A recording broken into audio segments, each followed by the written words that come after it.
Profes, ¿cómo están? Muy buenas tardes. ¿Cómo me les ha ido? Nicolás, buenas tardes.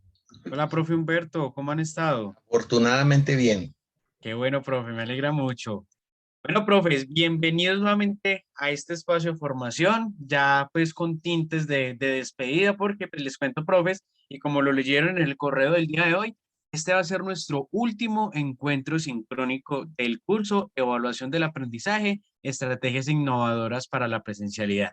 De verdad, profes, pues que ha sido un recorrido bien interesante el que hemos hecho durante estas últimas 10 semanas, 9 semanas aproximadamente, en el cual hemos aprendido, hemos hecho un recorrido por las diferentes formas de evaluación a través de la presencialidad, a través de la virtualidad y en ambientes mixtos para el aprendizaje. Entonces, profes, de verdad, pues esperamos que todo el conocimiento que se les ha brindado a través de este curso sea de muchísimo provecho para ustedes y que posteriormente lo puedan poner en práctica en su proceso de enseñanza.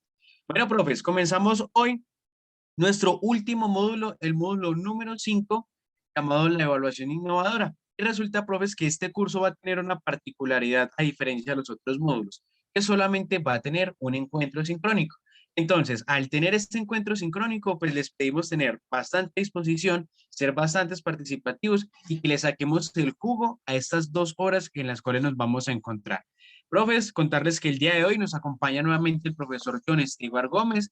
Me pregunto para los que no nos han acompañado, se los vuelvo a presentar. El profe es licenciado en Comunicación e Informática Educativa de la Universidad Tecnológica de Pereira, magíster en Comunicación Educativa, es uno de los fundadores de Imparciales, no, uno no, es el fundador de Imparciales, Red de Acompañamiento Docente, y pues él es el que nos va a estar acompañando el día de hoy. Adicionalmente, también es docente de la Facultad de Ciencias de la Educación, se me olvida ese detallito. Entonces, profes, los dejo con él y que aprovechen mucho este espacio.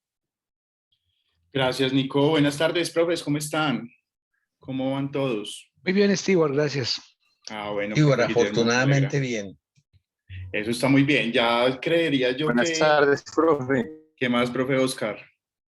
Con ganas de ir terminando ya semestre, ya prácticamente entramos como en la recta final, tercer corte, ya como con ganas de ir terminando, pero bueno, por eso este curso se planeó de esa manera, que pudiéramos empezar ya despuesitos de las primeras semanas y terminar mucho antes de finalizar el semestre, como para que no se nos cruce con todas esas actividades y responsabilidades. Bueno, profes, el día de hoy vamos a hacer como un módulo que reúne muchos de los elementos que hemos hablado en los módulos anteriores, que es la evaluación innovadora. Entonces acá vamos a hablar un poquito de recursos que ustedes quizás ya conocen. Vamos a ver cómo se pueden crear cuestionarios calificables automáticamente en Google Forms. Vamos a revisar algunos recursos educativos que nos sirven para hacer como evaluaciones diferentes y vamos a hablar un poquito como de otros aspectos, a ver qué tan innovador, qué tan diferente, qué tan alternativo, porque pasan dos cosas cuando nosotros hablamos de innovador. Uno, que lo veamos muy exagerado, que para poder ser innovador en el aula, pues nosotros tengamos que hacer 1000 cosas, conocer 1000 recursos, y otro está el otro extremo, que es como, no, innovador es coger cualquier cosa y hacerlo de manera diferente. Ya cuando se habla de una diferencia, ya estaríamos hablando de innovador. Entonces vamos a iniciar precisamente con esa base conceptual para poder identificar qué es eso de evaluación innovadora. Si nosotros, por ejemplo, hablamos desde lo que es el Ministerio de Educación Nacional y el Ministerio de Tecnologías, pues recordemos que ellos tienen unas competencias para el desarrollo profesional del docente. Para que ese desarrollo profesional del docente sea pertinente a lo que se está sugiriendo, lo que se está pidiendo hoy en día, precisamente frente a la innovación, pues es importante que el docente tenga que pasar por 3 niveles importantísimos. Una, el docente sea capaz de explorar, es decir, identificar, reconocer, ahí es donde nos relacionamos con la taxonomía de Bloom que tanto hemos hablado. Y cuando el docente ya identifica, distingue, clasifica muchísimos aspectos de lo que es su vida dentro del aula, pasa un momento a un nivel integrador. Es decir, aprendí esto de este curso, voy a ver de qué manera lo puedo integrar en mi aula, por ejemplo, algunas formas de evaluar, y si son pertinentes o no. Porque eso no quiere decir que todo lo que nosotros veamos acá y todo lo que aprendamos, pues funcione al 100%. Recordemos que hay un aprendizaje situado del cual hemos hablado, una evaluación basada en el contexto que también nosotros hemos hablado, y varios componentes que hacen que tengamos que adaptar varias de las estrategias que nosotros hemos venido hablando acá. Cuando el docente está en la capacidad ya de integrar esos elementos, se da cuenta que hay que hacer esos cambios oportunos para que la evaluación pueda funcionar. Cuando él intenta hacer esos cambios oportunos o crear nuevas estrategias, ya estamos hablando de un profesor que es innovador. Pero entonces, ¿desde qué aspectos me paro yo, según el Ministerio de Educación y el Ministerio de Tecnologías, para hablar que un profesor o un docente es innovador? Desde 5 competencias básicas. Las más importantes y las que nosotros más conocemos es la competencia pedagógica. Entonces aquí es donde ya reconocemos las teorías cognitivas, reconocemos como las metodologías de enseñanza, las formas en que yo puedo hacer una transposición didáctica apta para que el estudiante pueda apropiar los contenidos, ¿cierto? Y más que apropiar, que vea la posibilidad de poderlos implementar en un contexto que sea real en algún momento y volver o convertir esos contenidos en algo significativo para ellos. Aquí en esta competencia pedagógica, el docente es capaz de identificar las metodologías activas, por ejemplo. Entonces, hablar qué es, cómo se puede llegar a implementar, cuál es todo ese proceso y cuáles son las ventajas y dificultades que tienen esas metodologías. Si hablamos desde la parte integradora, listo, el docente es capaz ya de hablar más allá del concepto del procedimiento y es capaz de apropiarlo en su propia aula. No quiere decir que desde la planeación va a decir, yo me voy a colocar a hacer una aula invertida. Posiblemente, pero muchas de estas a veces pasan en el momento, casi que desde lo improvisto, lo que nos está sucediendo. Y se acaba la clase y nosotros decimos, ay, güey madre, lo que yo acabé de hacer es una metodología activa porque los estudiantes fueron el centro del aprendizaje, los estudiantes estuvieron hablando, me sentí contento y los estudiantes se nota que tuvieron una disposición frente a mi clase y cómo logro yo todas estas como actividades o acciones que me llevan a un proceso efectivo. Y cuando el docente logra ya unas metodologías híbridas, donde en una sola clase logró un aprendizaje basado en proyectos, un aprendizaje colaborativo, algo de design thinking, ya está innovando en su aula. Simplemente por el hecho de sacar al estudiante y a su clase de una zona de confort en la que todos venimos, quizás expositivo porque ya nos conocemos las clases o los contenidos de momentos previos, o quizás porque siempre hemos evaluado de la misma forma, primer, segundo y tercer corte con un parcial escrito o con una exposición o con algo así, y cuando ya le hacemos esos giros al estudiante, ahí estamos llamando su atención. Cuando hablamos de esa competencia tecnológica, a veces es la que más se nos complica o se nos limita cuando hablamos de los espacios presenciales. Cuando estábamos en la virtualidad era mucho más sencillo porque aquí en cámara, entonces yo utilizaba una para la presentación, una para hacer preguntas, otra para hacer evaluaciones, pero cuando ya llegamos a la presencialidad no sabemos cómo implementar esos recursos. Antes nos fastidiamos cuando el estudiante, vemos algunos estudiantes pegados del celular y yo estoy hablando y no incluimos esas tecnologías al dominio de la clase. Entonces, cuando ya nos referimos al nivel explorador en esta competencia, pues miramos la manera de poder ver las posibilidades que me ofrece el video BIM, que si nosotros miramos puede ser lo más tradicional posible, porque hace muchísimos años se utiliza el video BIM para colocar presentaciones, pero puede ser también un medio para poder lograr otro tipo de procesos. Entonces hay algunas aplicaciones que me permiten a mí que cuando el estudiante está dentro de una aplicación específica, por ejemplo, puede ir acompañando la presentación que yo tenga en pantalla al mismo tiempo. Entonces, al momento en que el docente pasa la presentación, al estudiante se le va cambiando en su celular la diapositiva. Esa puede ser una opción. O hacemos este tipo de juegos que vimos muchísimo en la virtualidad, que era el Kahoot, las preguntas interesantes con ellos. Entonces, bueno, primero es como la imaginación, saber identificar cuáles son los recursos que me sirven o qué es lo que yo quisiera hacer en mi clase, como qué locura quisiera hacer yo en estos momentos en la clase. Luego, mirar la manera que se dé. Sabemos que hay factores que se nos salen de las manos, hay algunos salones, hay algunas facultades que el internet no funciona del todo bien, que tenemos dificultades para que se dé todo este proceso, entonces esos son factores que nosotros debemos tener muy en cuenta al momento de implementar esto. Y ya podemos buscar la manera que el mismo estudiante nos proponga. Bueno, muchachos, vean, yo tengo este objetivo de aprendizaje con ustedes en este corte. Me gustaría hacer algo donde ustedes apropien el conocimiento. ¿De qué forma consideran ustedes que pueden hacer algo que les favorezca, que entiendan, apliquen lo que estoy enseñando y que los motive a ustedes a hacer un producto? Entonces ellos ya van a empezar ahí a proponerles algunas cosas que ustedes adoptan o adaptan más bien a los objetivos que ustedes tengan de la clase. Cuando hablamos de la competencia comunicativa, es la forma en que yo me relaciono y me comunico con los estudiantes. Uno de los puntos a favor que tuvo la pandemia precisamente fue el uso de Classroom. Entonces, acá ya muchísimos profesores empezaron a conocer la posibilidad de tener una plataforma que me sirva de repositorio de contenidos. Y en ese repositorio de contenidos, yo alojaba todas las lecturas que necesita el estudiante en el semestre, abro la posibilidad de que ahí me suban las tareas, que antes se podía hacer con Google Drive y aún se puede hacer, pero es más organizado, claro, para hacerlo, y podía gestionar yo ciertas cosas del aula. En esa gestión se permitía trabajar la comunicación. Entonces, de hecho, hay muchos docentes que hoy en día siguen utilizando Classroom para hacer mensajes a todo el grupo, para evitar el envío de correos. Entonces, muchachos, nos vemos tal día, tal hora en este salón diferente, o cambia un poquito la clase, recuerden que tienen que hacer esta lectura. Bueno, todo ese tipo de cosas hacen que nosotros empecemos a integrar los recursos educativos que conocimos en pandemia y que nos pueda servir a nosotros en estos momentos para fortalecer esos lazos también de comunicación con ellos, ¿cierto? Muy importante acá, en la competencia comunicativa, habilitar los canales, más que todo el correo electrónico. Ya hemos hablado en algún momento del WhatsApp, pero eso es una decisión muy personal de cada uno de los docentes si lo quiere hacer o no. En mi caso, no soy del todo amante de hacer grupos de WhatsApp con los estudiantes, pero puede funcionar y dependiendo pues también los objetivos que nosotros tengamos de ellos y la intencionalidad de la comunicación. Si es una comunicación inmediata o si es una comunicación que puede ser asincrónica a través del correo electrónico o de Classroom, por ejemplo. Competencia investigativa. Una competencia complicada.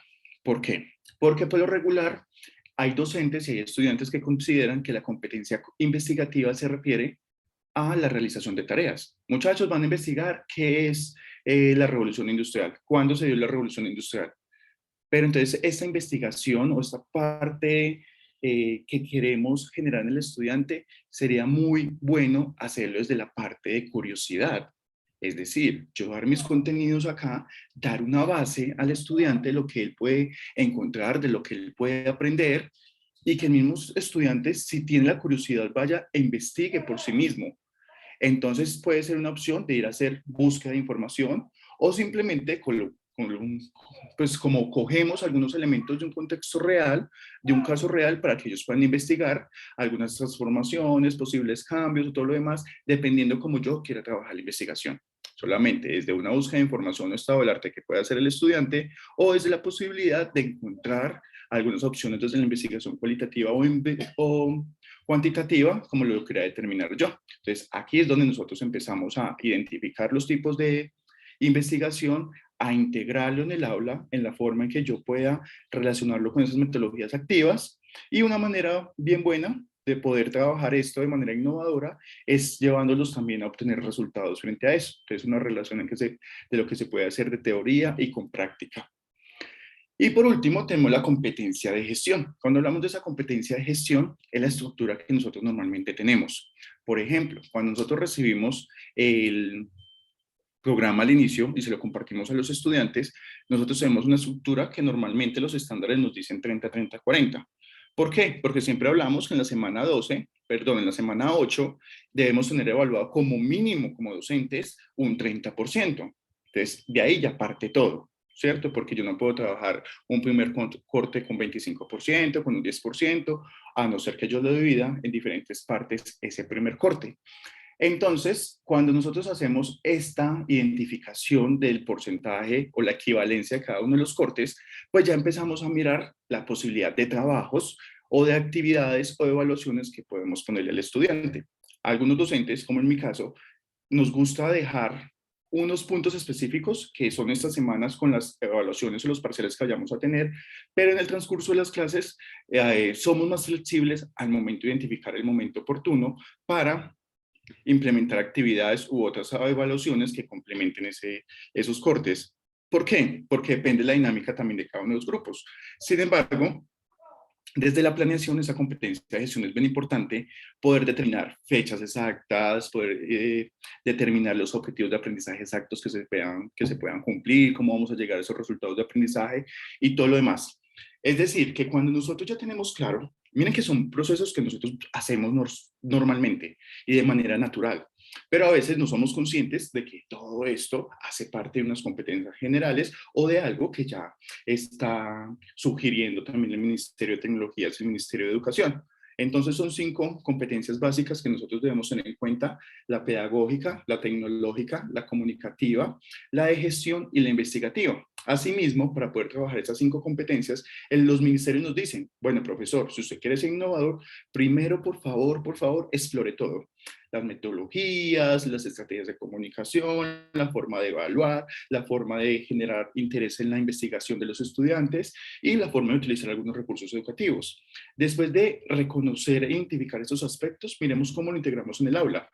Entonces, integramos la posibilidad de hacer metodologías diferentes con los estudiantes, trabajos que involucren la parte individual y la parte colectiva, formas de comunicación alternas, ahí es donde hablamos de todos esos recursos, y por último tenemos la fase de exploración, que ahí por lo regular lo que se sugiere es que trabajen muy de la mano con los estudiantes, que esas decisiones se tomen entre estudiantes y docentes para que ellos se sientan parte también de su proceso de evaluación y terminen sugiriendo, porque son ellos los que primero tienen la percepción de que evaluación, o se utiliza esta palabra, ya se llenan de miedo, porque culturalmente desde el colegio o la escuela nos llenan de miedo frente a este tipo de palabras. Entonces, ¿cómo hacemos un giro frente a la percepción a esa palabra? Y una forma de hacerlo precisamente es cuando ellos toman esta decisión. Pero bueno, ¿desde dónde se para el ministerio para hablarnos de qué es innovación? La innovación, precisamente, corresponde a un concepto que nos dice en 1973 Huberman, que especifica lo siguiente. Vamos a ver si por acá. Innovación es mejora que se puede medir, es deliberada, duradera y no ocurre con frecuencia. Huberman especifica que en educación la innovación es relativa al contexto, es decir, las prácticas que no me deja leer el Zoom por acá, que son nuevas en una institución se consideran innovación, así ya se hayan implementado en otras instituciones. Siempre nos han dicho nosotros, ¿por qué no implementamos modelos educativos de Suiza, de Finlandia, de China, de Japón? Porque propiamente el contexto nos obliga prácticamente a decirnos: hey, esas mismas estrategias aquí no funcionan porque el contexto hace que adaptemos algunos elementos. Y acá quiero escucharlos, algunos de ustedes, que me cuenten qué cambios después de la pandemia y después de la virtualidad consideran que fueron positivos y negativos en cuanto a la enseñanza y el aprendizaje con sus estudiantes. Repito la pregunta: ¿qué cambios consideran ustedes que la educación tuvo que fueron positivos o negativos con sus estudiantes? ¿Quién me quiere contestar? Por acá el profesor Juan Carlos. Buenas tardes, Stewart, y buenas tardes, compañeros. Aporto una positiva que se me viene en primera instancia, y es el hecho de que todos ya conocen las herramientas mediadas por las TIC y lo hacen parte de sus días. Ya no es algo que haya que venderles ni convencerlos de usarlos. Negativa, espérate, yo pienso. Y se doy la palabra. Por acá nos va a apoyar el profesor Oscar. Muy buenas noches. Tengo que reconocer que cuando yo empecé en la universidad pasaron 2 meses y empezamos la pandemia. Entonces, digamos que no logré tener una experiencia pre-pandemia muy amplia.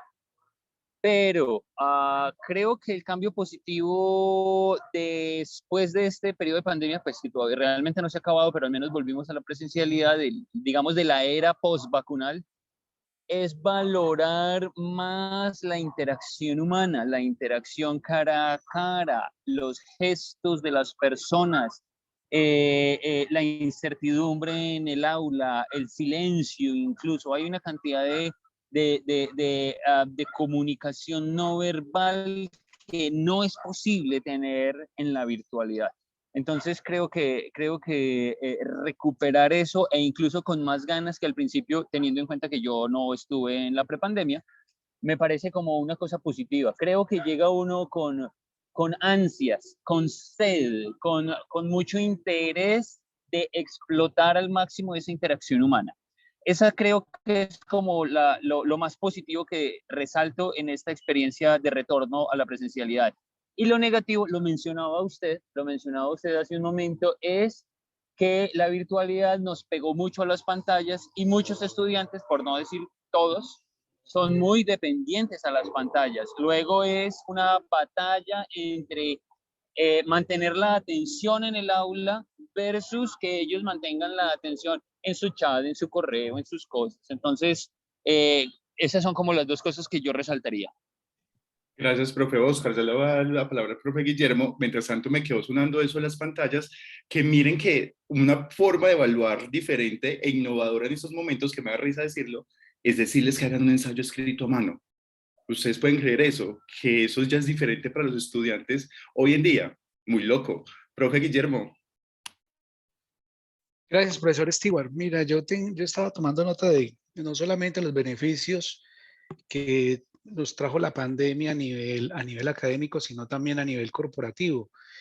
Nosotros los latinos estamos muy dados a contestar en proyectos como de que eso no es posible, que aquí es diferente. ¿Sí? Y resulta que cuando se vinieron las comunicaciones unificadas, más o menos en el 2013, 2012, 2013, eh, obviamente, pues estas comunicaciones unificadas son muy aprovechadas por las empresas que están instaladas a nivel mundial, por las multinacionales. Pero en ese momento en Colombia no tenían ni idea de este asunto, ni tampoco tenían como la idea de cómo aprovechar estas tecnologías. Entonces, cuando entró la pandemia, eso fue aterrador porque ahí sí se vieron en la obligación de usarlas, en la obligación de usarlas. Las comunicaciones unificadas no fueron inventadas en el 2020, eso venía desde mucho atrás, explotada, como le digo, por las compañías que, bueno, que en un momento determinado aprovechan esta tecnología para reducir gastos de comunicaciones, muchas cosas. Y lo que también, digamos, veo como positivo es que entró a la parte académica donde los muchachos pasaron digamos, de atender o de desplazarse a la universidad, de poder tomar las clases en casa. Hubo algo que a mí me llamó mucho la atención de hace muchos años, donde lo que se quería de las personas, evitarle viajes y todo esto, era la disponibilidad de uno en la empresa o disponibilidad de la persona en casa. ¿Sí? Entonces hay unos desplazamientos que para unos alumnos ahora es difícil, pues está la alternativa de poderlas verlas virtualmente. Entonces ya no podemos contestar, eso no es posible, no hay forma, ¿no?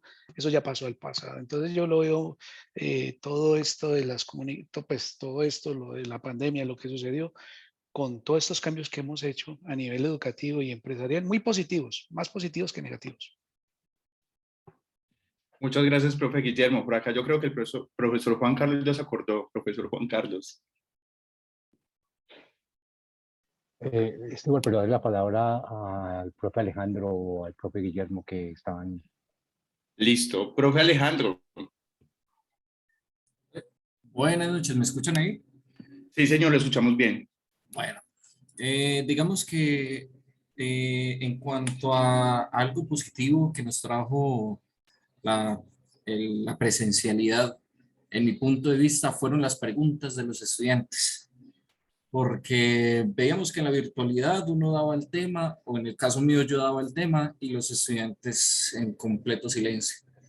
No sé si de pronto es por el tema de que ellos estaban distraídos en otras, digamos, páginas web, redes sociales y demás, o si de pronto ellos preferían buscar información por otros lados. Mientras que retomando a la presencialidad, pues cada clase que yo doy salen y surgen preguntas y a mí me parece que eso es excelente porque así me parece más fácil y más chévere poderle explicar a los estudiantes de una manera más dinámica, de una manera en la que yo los pueda poner de pie, hacer juegos, hacer cosas con ellos para que el conocimiento pues se les adapte. Y además pues también del uso de la tecnología, lo que comentaba el profe pasado acerca de cómo las herramientas que existen hoy en día nos pueden ser útiles precisamente para nuestro desarrollo de la clase. Muchas gracias, profe Alejandro. Finalizamos con el profe Juan Carlos y hacemos algunas apreciaciones frente a estos puntos que ustedes nos están diciendo que me parecen muy importantes. Profe Juan Carlos. Digamos que algo que se puede resolver, pero en el tiempo, y algo que yo lo veo negativo en este momento, que no tan fuerte, es, por ejemplo, a mí me hace falta disponer de salones tecnológicamente adecuados. Me gustaría, por ejemplo, llevar las presentaciones que hacía yo mediado por las TICs, poder grabar la clase de una forma como la hacía anteriormente. Y esto quiere decir que como personas avanzamos muchísimo en conocimientos, pero la institución no ha caminado al mismo paso. Digamos que allí. Muchas gracias, profe Juan Carlos. Miren que con base en lo que ustedes están diciendo, este tipo de análisis permiten como identificar, primero, hacia dónde vamos, segundo, qué tipo de prácticas o estrategias deberíamos dejar de realizar con los estudiantes quizás. Una investigación que está realizando en estos momentos la maestría en comunicación educativa sobre prácticas exitosas durante la pandemia o el COVID-19 arrojó varios resultados entre los que primero entra esto de la comunicación que nos decía el profesor Alejandro hace un momento, de el hacer una pregunta y por qué los estudiantes no respondían. Pasa algo y es que nosotros sabemos que cuando estamos en la virtualidad, pues ya el trabajo se nos metió a las casas, ¿cierto? Entonces nos damos cuenta quién era el que pasaba por detrás, estábamos pendientes hasta de qué es esta fotografía, qué es este elemento que está atrás, y los estudiantes mantenían pendientes de todas esas cosas. Pero así como ellos mantenían pendientes, les daba pena algunas de las situaciones de su hogar. Entonces, en un principio, más que todo se notó cuando pasaba el señor de la mamá Zamorra, cuando pasaban los perros ladrando, las motos, un montón de elementos que hacían que el estudiante no se sintiera cómodo en clase y participando en las clases. Era una forma de exponerse públicamente tanto su hogar como su entorno a los procesos formativos que impedían esto y limitaban este tipo de situaciones. Y ellos en esta investigación pues como que lo están expresando de alguna manera. Entonces uno cuando empieza a pensar en eso, de hecho me pasó una vez y es como experiencia en una clase de maestría, me escribió un estudiante y me dijo, profe, por favor no me haga preguntas que en estos momentos mis papás están discutiendo y la situación está muy compleja en mi casa en estos momentos. Entonces ahí fue cuando yo dije yo, pues madre, es que exacto, o sea, yo ya me estoy metiendo en los hogares de cada uno, viviendo sus situaciones reales y ahí empieza uno a entender un poco. Por más estrategias que uno buscara, por más estrategias activas, metodologías activas, como lo queramos llamar, era difícil porque primero es esa situación, segundo es la situación también tecnológica de la conectividad, accesibilidad a las clases que no nos permitían hacer eso. Pero cuando ya volteamos la página y nos damos cuenta que los estudiantes en estos momentos están valorando mucho más los encuentros presenciales, yo coincido totalmente con el profe. ¿Por qué?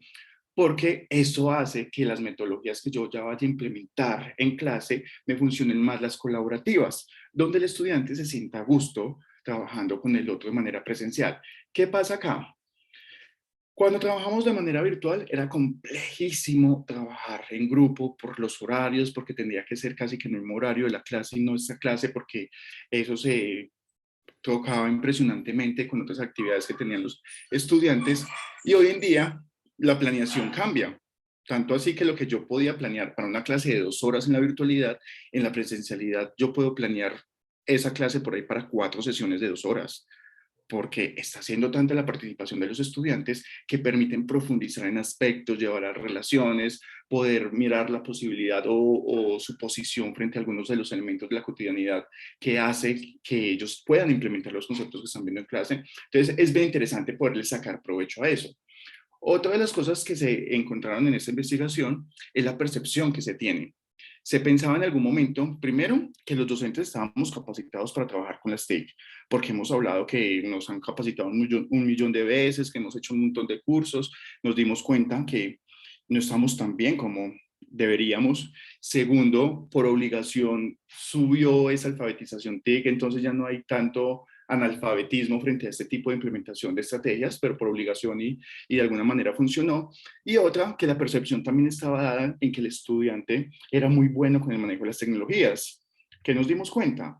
Pues madre, mandar un correo era explicar por ahí 10 veces qué era lo que decía el correo. O si implementábamos una herramienta nueva, tocaba explicarle al estudiante también como 10 veces cómo entrar allí, cómo descargar, cómo hacer esto y lo otro, cuando nosotros decíamos, hey, ustedes son los que manejan los equipos, se supone que ustedes son los nativos digitales y nosotros no lo somos. Entonces, fueron cambiando varias percepciones que en estos momentos, pues, nos lleva como a repensar esos procesos que hacemos.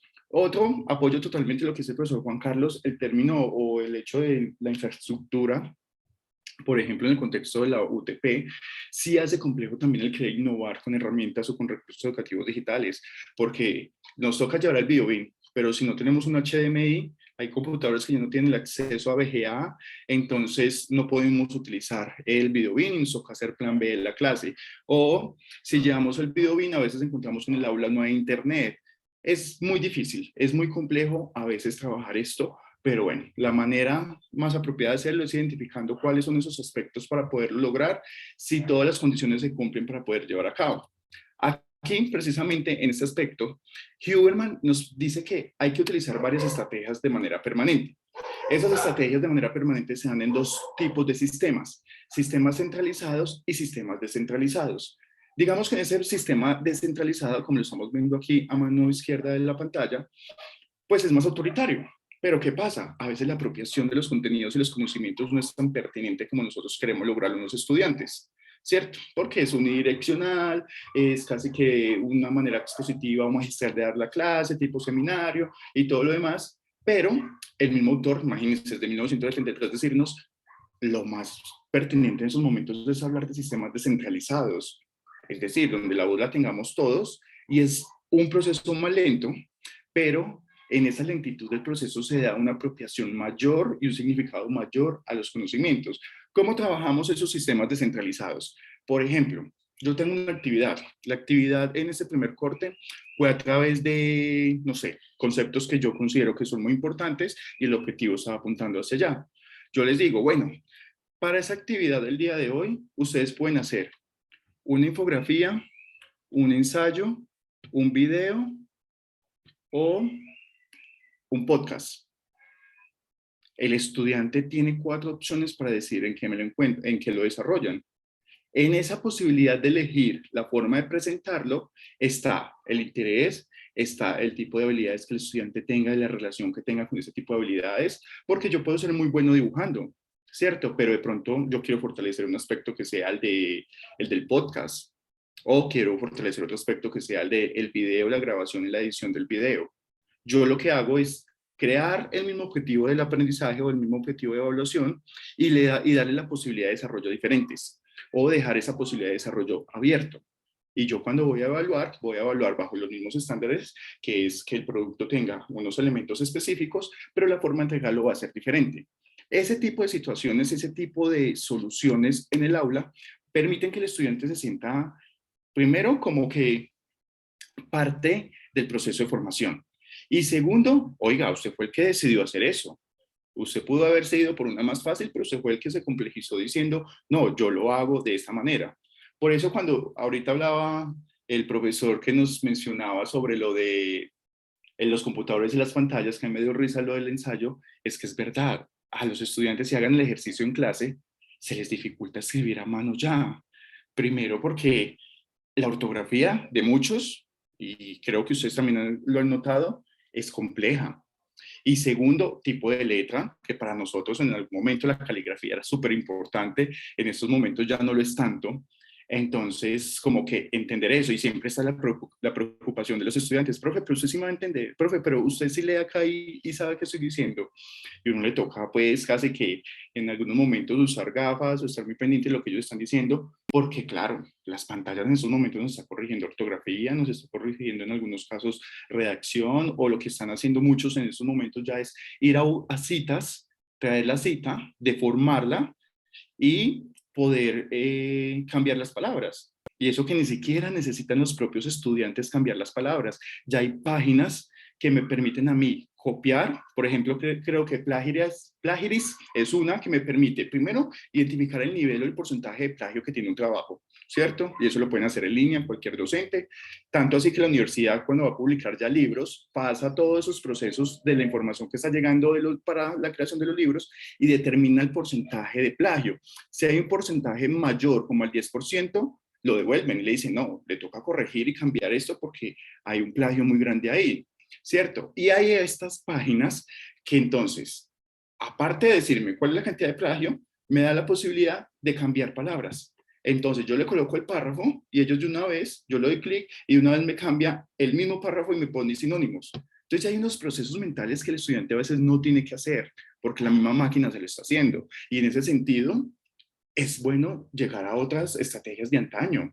Y en esas estrategias de antaño es donde uno dice, ah, jue madre, en estos momentos eso sería innovador, que es lo raro, ¿cierto? Entonces ahí innovación no quiere decir que sea lo nuevo, lo último, lo que está de moda, sino estrategias alternas y diferentes a lo que el estudiante normalmente está acostumbrado y que no me puede llevar a cumplir los objetivos de una manera diferente. Bueno, en este sentido, lo que nos dice Gómez en el 2006 es como una cantidad de criterios, unos 7 criterios muy importantes para determinar si una evaluación es innovadora o no. Primero, vamos a determinar si la evaluación que yo voy a implementar con mis estudiantes es formativa o sumativa netamente. Cuando yo le digo evaluación a mis estudiantes sumativa, aunque nosotros no utilizamos ese nombre, simplemente les decimos evaluación y por lo regular nos estamos refiriendo a la evaluación sumativa, ya generamos entonces ese miedo que ellos tienen frente a la palabra. Pero entonces, si yo le cambio esa palabra y lo conversamos en algún momento con la profe Rosa también acá, que le decimos simplemente taller, la situación cambia. La forma de hacer el análisis cambia, la forma de profundizar. No quiere decir que debemos omitir la palabra, no, porque es una palabra que está propiamente en el proceso de formación, pero sí la forma de buscar una reconciliación con ella, que evaluación no es igual a perder, evaluación no es igual a medir conocimientos por unas preguntas en específico, evaluación va más allá. Y es una forma para nosotros de docentes saber si las estrategias que estoy implementando son pertinentes o no. Porque creo yo que la finalidad de todos acá es lograr que nuestros estudiantes puedan cumplir con los objetivos y llegar a esos resultados de aprendizaje que nosotros hemos hablado precisamente. Entonces, cuando yo determino esas que van a tener una nota cuantitativa de 0 a 5, yo las diseño de una forma en específico, pero si yo determino que hay otras actividades que son formativas, es decir, no propiamente llevan nota, pero lo que necesito es que ellos pongan en práctica lo que están aprendiendo, estas se relacionan normalmente con los productos que yo les solicito a mis estudiantes. Por ejemplo, entonces, muchachos, hoy vimos que la célula, entonces vamos a hacer lo que nos colocan a hacer a todos en la escuela, una célula con plastilina. Ahí por lo regular estoy usando la formativa y la sumativa. Formativa porque están colocando en práctica los elementos o conceptos que vimos en la clase el día de hoy. Y sumativa porque posiblemente a esa célula que traigan con plastilina yo le voy a colocar una nota, ¿cierto? Entonces ahí cuando yo ya logro hacer esa distinción en las dos, listo, perfecto. Me funciona porque posibilita eso. Otra de las cosas que pasaba en la pandemia precisamente era que el estudiante no lograba hacer esta distinción, que en la presencialidad sí pasa. Yo doy mi clase, media hora, a la media hora digo, listo muchachos, hagámonos en parejas y vamos a hacer este ejercicio. Eso normalmente es una actividad formativa, posiblemente yo no le dé nota o posiblemente ya es decisión de cada docente, pero el estudiante en la virtualidad consideraba que eso era una evaluación. Entonces era donde decía, ay, profe, pero es que qué pereza la virtualidad, porque todo eso lo tenemos que hacer nosotros como estudiantes, es que prácticamente usted no da clases, que esto es una feria de tareas y no sé qué.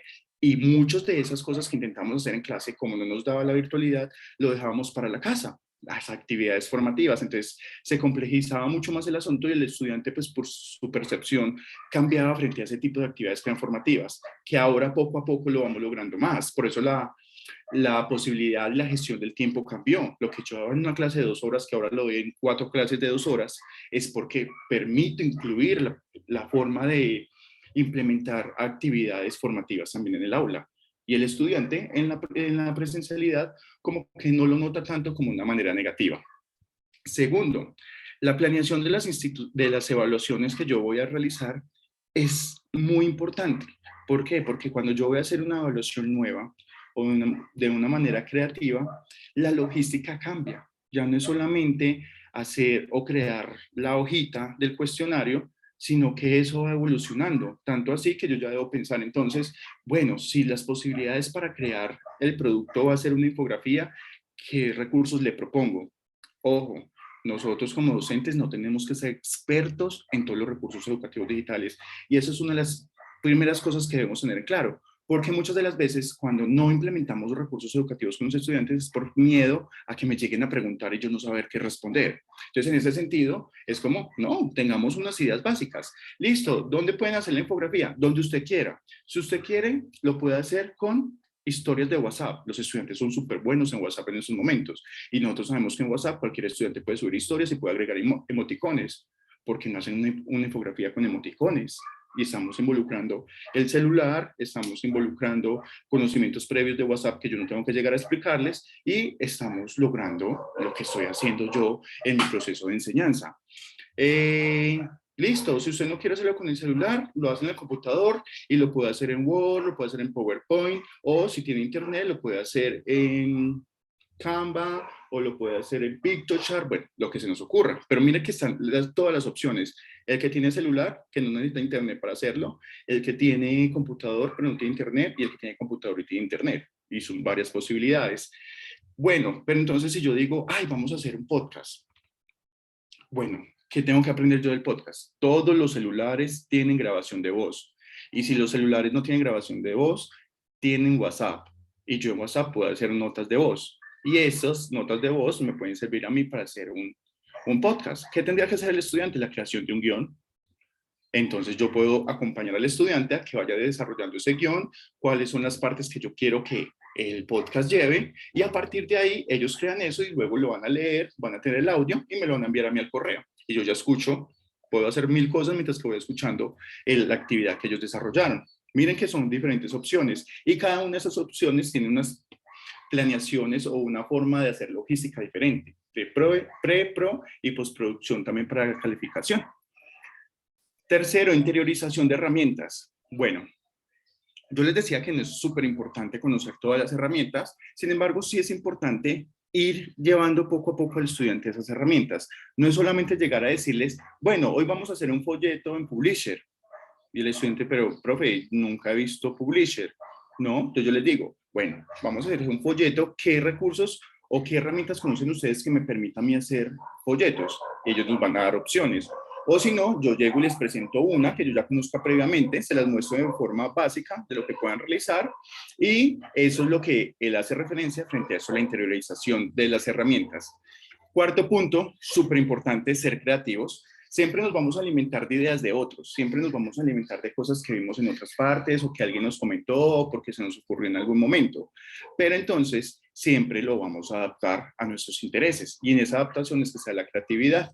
Qué tan bonito quiero que quede, qué tan profundo quiero que sean las preguntas, qué tan chévere quiero que sea la calificación, por ejemplo. Y eso hace que la frecuencia sea muy importante, porque no es que yo voy a hacer 10 parciales escritos y un parcial en mapa conceptual, porque la importancia es de ir evolucionando en la forma de evaluar a los estudiantes. Entonces, si ya utilicé un mapa conceptual en el primer corte, ¿por qué no hablamos de mapa mental en el segundo? Porque a veces le tenemos miedo al mapa mental simplemente porque consideramos que son dibujos. En la sustentación de esos dibujos, ¿qué entendemos nosotros y qué entiende el estudiante frente a lo que están haciendo? Lo otro es los resultados de aprendizaje que ya hemos visto en las dos clases anteriores, de la importancia que estos tienen para determinar como por pequeños bloques y hablar de microlearning, de lo que esperamos que el estudiante alcance y que esté en la capacidad de realizar para poder lograr esa mejora continua frente a la retroalimentación que se tenga de cada estrategia. Como yo les digo, nosotros tenemos días como docentes en que salimos muy contentos con las estrategias que implementamos, como hay días que nosotros salimos tan aburridos, la clase de hoy no me funcionó. Y precisamente esa retroalimentación que nos hacemos nosotros mismos es lo que nos permite tener mejoras continuas. Saber cuáles son las estrategias que en un próximo semestre puedo volver a implementar o en otro grupo que yo quiera volver a implementar o cuáles son las que definitivamente no me sirven. Y en esa posibilidad de saber cuáles sirven y no sirven, pues estamos mejorando nosotros también, porque no todo nos va a salir como perfecto o como nosotros lo deseamos. Pero entonces, cuando ya hablamos qué es evaluación innovadora, desde lo que Hubert nos hablaba de innovación, Luego pasamos a hablar de esos criterios que nos daba Gómez. Ahora es importante hablar, listo, ¿cómo empiezo a implementar todos esos elementos de la evaluación innovadora en el aula? Entonces Díaz Barriga ya nos empieza a hablar un poco más en el 2010, miren que vamos como en orden también de la historia, como una línea de tiempo, y nos dice, bueno, si usted quiere implementar la innovación educativa, debe tener 3 partes importantísimas y súper claras. Una primera parte que haga referencia a las teorías cognitivas y la enseñanza. Si ustedes recuerdan, nosotros también estamos revisando la taxonomía de Bloom y la relación que tenía esto con el desempeño cognitivo. Entonces, cuando hablábamos de los niveles de pensamiento inferior y los niveles de pensamiento superior, hacía referencia también a algunos desempeños o algunas habilidades desde la cognición que el estudiante podía desarrollar y podía llegar a tener frente a la apropiación y la relación con la información. Es decir, ¿qué hago yo con esa información que me están dando? La interiorizo, pero ¿de qué forma lo voy a interiorizar? Y desde dónde teóricamente me puedo parar yo para enseñar eso y lograr ese andamiaje o esa forma en que el estudiante se relacione con el contenido. Segundo, la flexibilización curricular y educación por competencias. Bueno, aquí el saber ser, saber hacer y saber para qué. El estudiante también debe ser consciente de eso. Lo que en algún momento yo digo mucho es, yo doy mi clase común y corriente, y faltó un estudiante, y ese estudiante que faltó le pregunta a otro y le dice, oiga, ¿qué hicieron hoy en clase? Y el que sí fue va a decir, no, el profesor estuvo hablando las 2 horas. Pero cuando yo en un tercer momento de la clase, es decir, al finalizar, logro una conciencia al estudiante de decirle, oiga, ¿usted qué aprendió hoy? O hacer preguntas orientadoras o buscar un conversatorio, un debate, y el estudiante me dice, ay, profe, es que hoy aprendimos sobre la innovación, desde que decía el ministerio, las competencias, esto. Cuando el estudiante que no vino le hace la pregunta, ese nivel de conciencia que adquirió el estudiante antes de irse es lo que le permite poner o empalmar al otro. Decirle, ay, hoy vimos esto, esto y esto. ¿Por qué? Porque a veces nosotros estamos por estar, sea virtual o presencialmente, por obligación, porque mis papás me mandaron, porque no tengo nada más que hacer o porque sí estoy interesado, pero estoy pensando en 1000 cosas y nos llega información, información, información. Tanta información que a veces nosotros no tenemos el nivel de conciencia para poder identificar qué información me sirve y con cuál me quedo. Entonces, cuando nosotros logramos que el estudiante nos pueda decir en sus propias palabras eso, estamos haciendo un gol. Profe Rosa. Profe Stewart, en relación a lo que está mencionando en este momento, y como para articularlo con lo que mencionaba uno de los compañeros ahora, de la falta de, digamos, de adaptación de la universidad para los espacios, mire lo importante que entonces sería que realmente las clases se pudieran grabar, porque ahí estaría el estudiante realmente entrando a clase, aunque no fuera en el tiempo presencial, que esa fue una posibilidad que dio la virtualidad. Y a mí me pareció que los estudiantes desarrollaron entonces en ese momento autonomía. Eso de lo que tanto hablamos y que poco se da, esa era una estrategia que permitía hacer eso. Gracias, profe Rosa. Y que la autonomía a veces es muy juzgada, porque nosotros pensamos que la autonomía es que todos tienen que hacer eso. Por ejemplo, si de 20 estudiantes uno quiso entrar a ver la grabación, estamos logrando el cometido. Segundo, las empresas también son inteligentes. Noten ustedes que ahora Google Meet no permite grabar las reuniones y lo permitió durante la pandemia. Entonces es como que ay, esta estrategia como era de buena y como funcionaba de harto y ya no lo permite. Tercero, y vamos a analizarlo también desde el punto de vista negativo. Los estudiantes decían o no iban a clase o se comprometían con otras cosas. Ay, profe, por favor, graba. A mí a veces hasta me da mal genio porque uno sabe cuando los estudiantes le están mintiendo a uno. Y podían tener una lista de grabaciones, supuestamente por ver, y no las veían porque cuando uno hacía preguntas en la siguiente sesión, en la siguiente clase, no las respondían con base a lo que uno ya había dicho en la grabación. Sin embargo, es una opción muy válida y muy pertinente. En seminarios de maestría se veía mucho que llegaban algunos estudiantes a grabar la clase con voz, pues con radiograbadoras que permitía grabar la voz de toda la sesión y luego lo escuchaban también para poder hacer los trabajos finales del seminario y eso se venía como perdiendo. A veces sí se ve y se está utilizando mucho, me imagino que en sus clases también, que los estudiantes no están copiándolo del tablero, pero que sí le toman foto. Entonces esas fotos y llega uno en algún momento en la clase y uno dice, ay, como lo que escribí en el tablero la vez pasada, y los estudiantes dicen, ay, profe, espera que yo le tome foto, acá la tengo, espera, yo la miro. Y es una forma de estudio también. Van cambiando, evolucionando las formas o las estrategias de aprendizaje que cada uno va adquiriendo, se van haciendo conscientes frente a eso, y pues ya es decisión de ellos frente a este proceso de apropiación de los contenidos y la manera en que lo haga. Y ya uno como docente lo que ofrece es las herramientas para, o más que las herramientas, como la información y todo lo que se hace a través de ese proceso de transposición didáctica para que ellos puedan tener este contenido. Es interesante ver todos esos cambios precisamente. Hace poquito estaba hablando con un grupo sobre esto de la web 4.0, revolución de las cosas, la cuarta revolución industrial, que hace referencia precisamente a la automatización de varios procesos. Una de las preguntas que yo les decía a ellos era esa: muchachos, si hoy les pido a ustedes una carta, mañana ¿cómo me traen esa carta?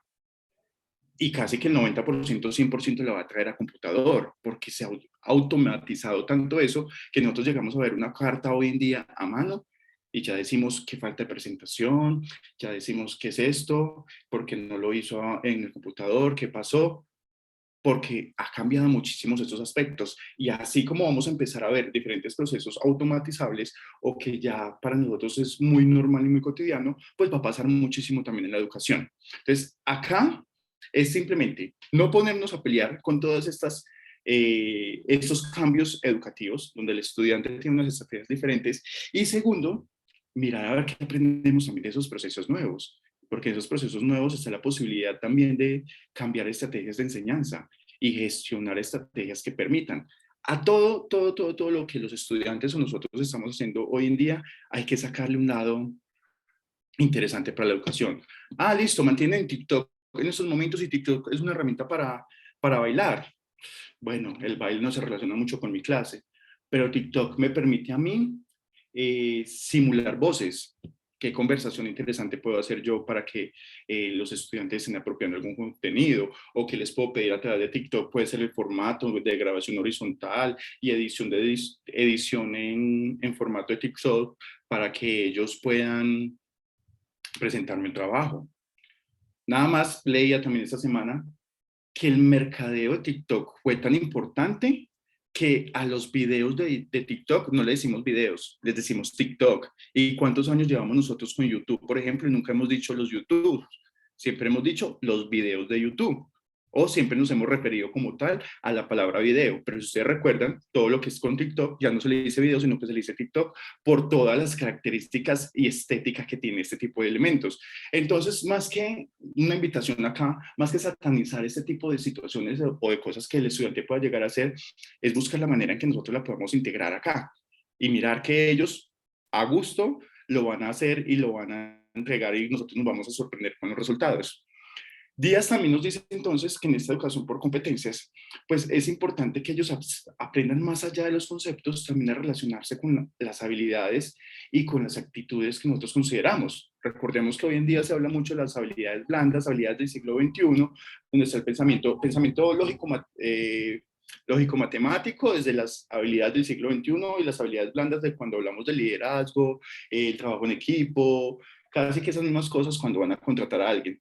Trabajar bajo presión, ser capaz de trabajar en equipo y todo ese tipo de elementos, porque nos están diciendo, oiga, es importante que usted desde la universidad o desde los procesos académicos empiece a pensar en la posibilidad de trabajar en un equipo de trabajo o en un ambiente laboral y la manera en que va a desarrollar lo uno y lo otro que esté relacionado.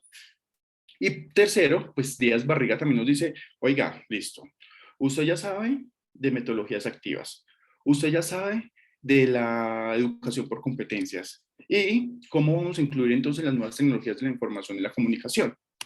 Aquí, por ejemplo, César Cole nos habla que cuando nosotros incluimos las tecnologías de información y comunicación, deben haber dos tipos de actividades. Son las actividades manifiestas y las actividades encubiertas. Cuando yo hablo de actividades encubiertas o manifiestas, según César Cole, hace referencia a toda esa mediación de la tecnología.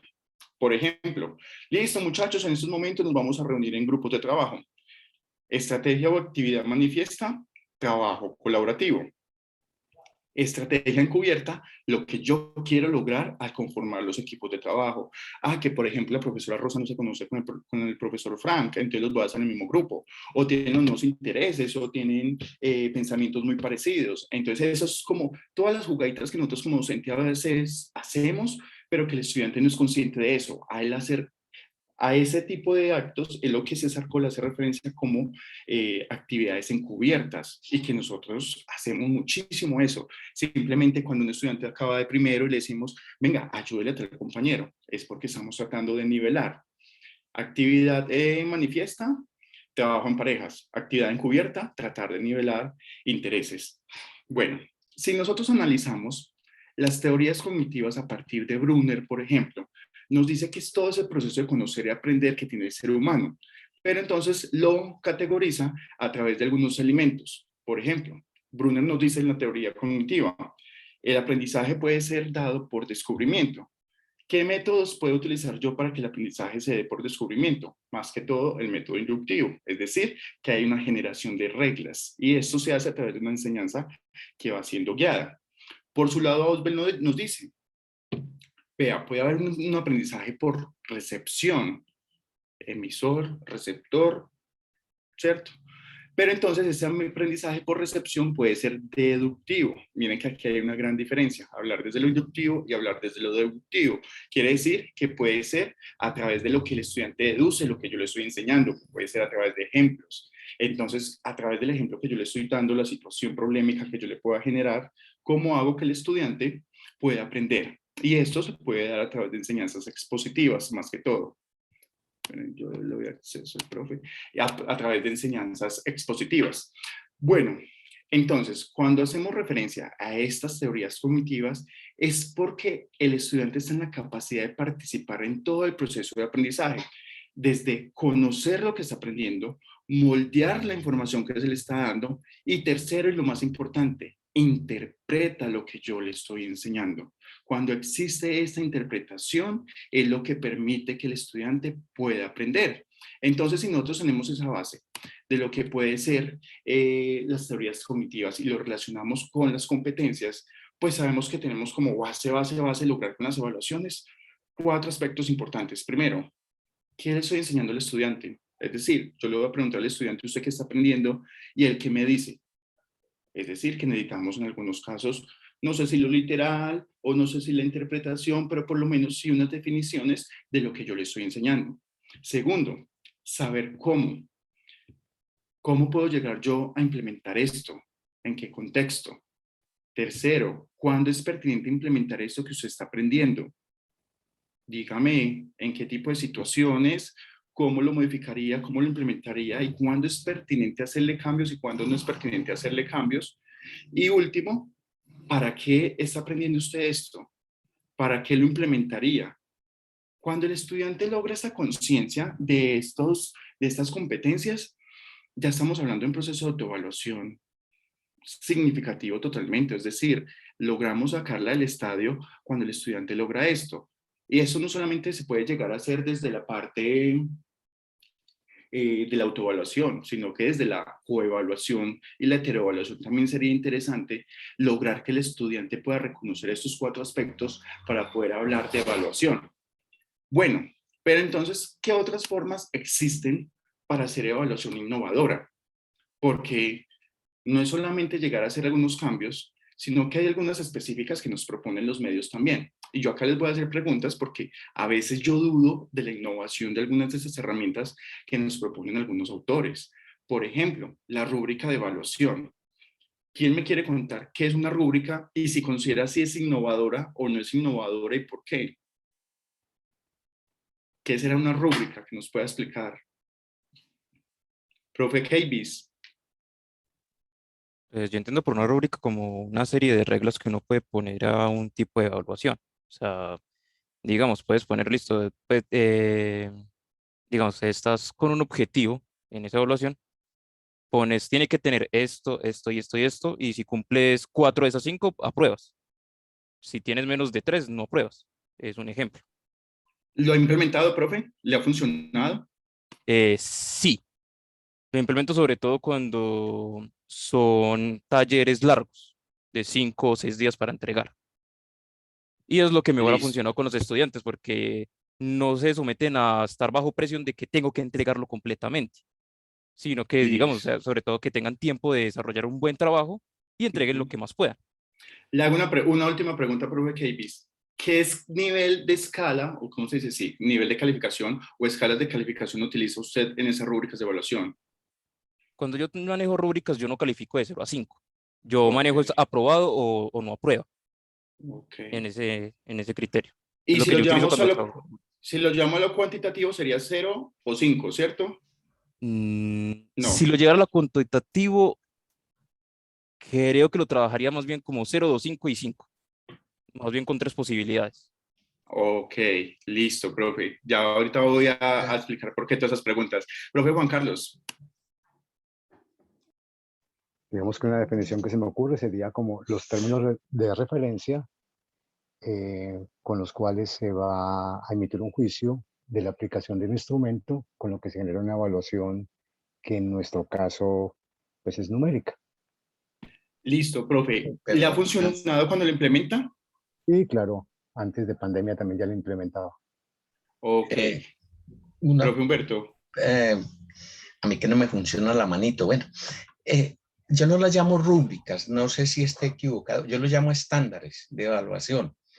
Así, y se facilita mucho porque lo que yo trabajo, pues, precisamente el producto final está signado por determinado número de estándares internacionales, de las normas internacionales de fabricación.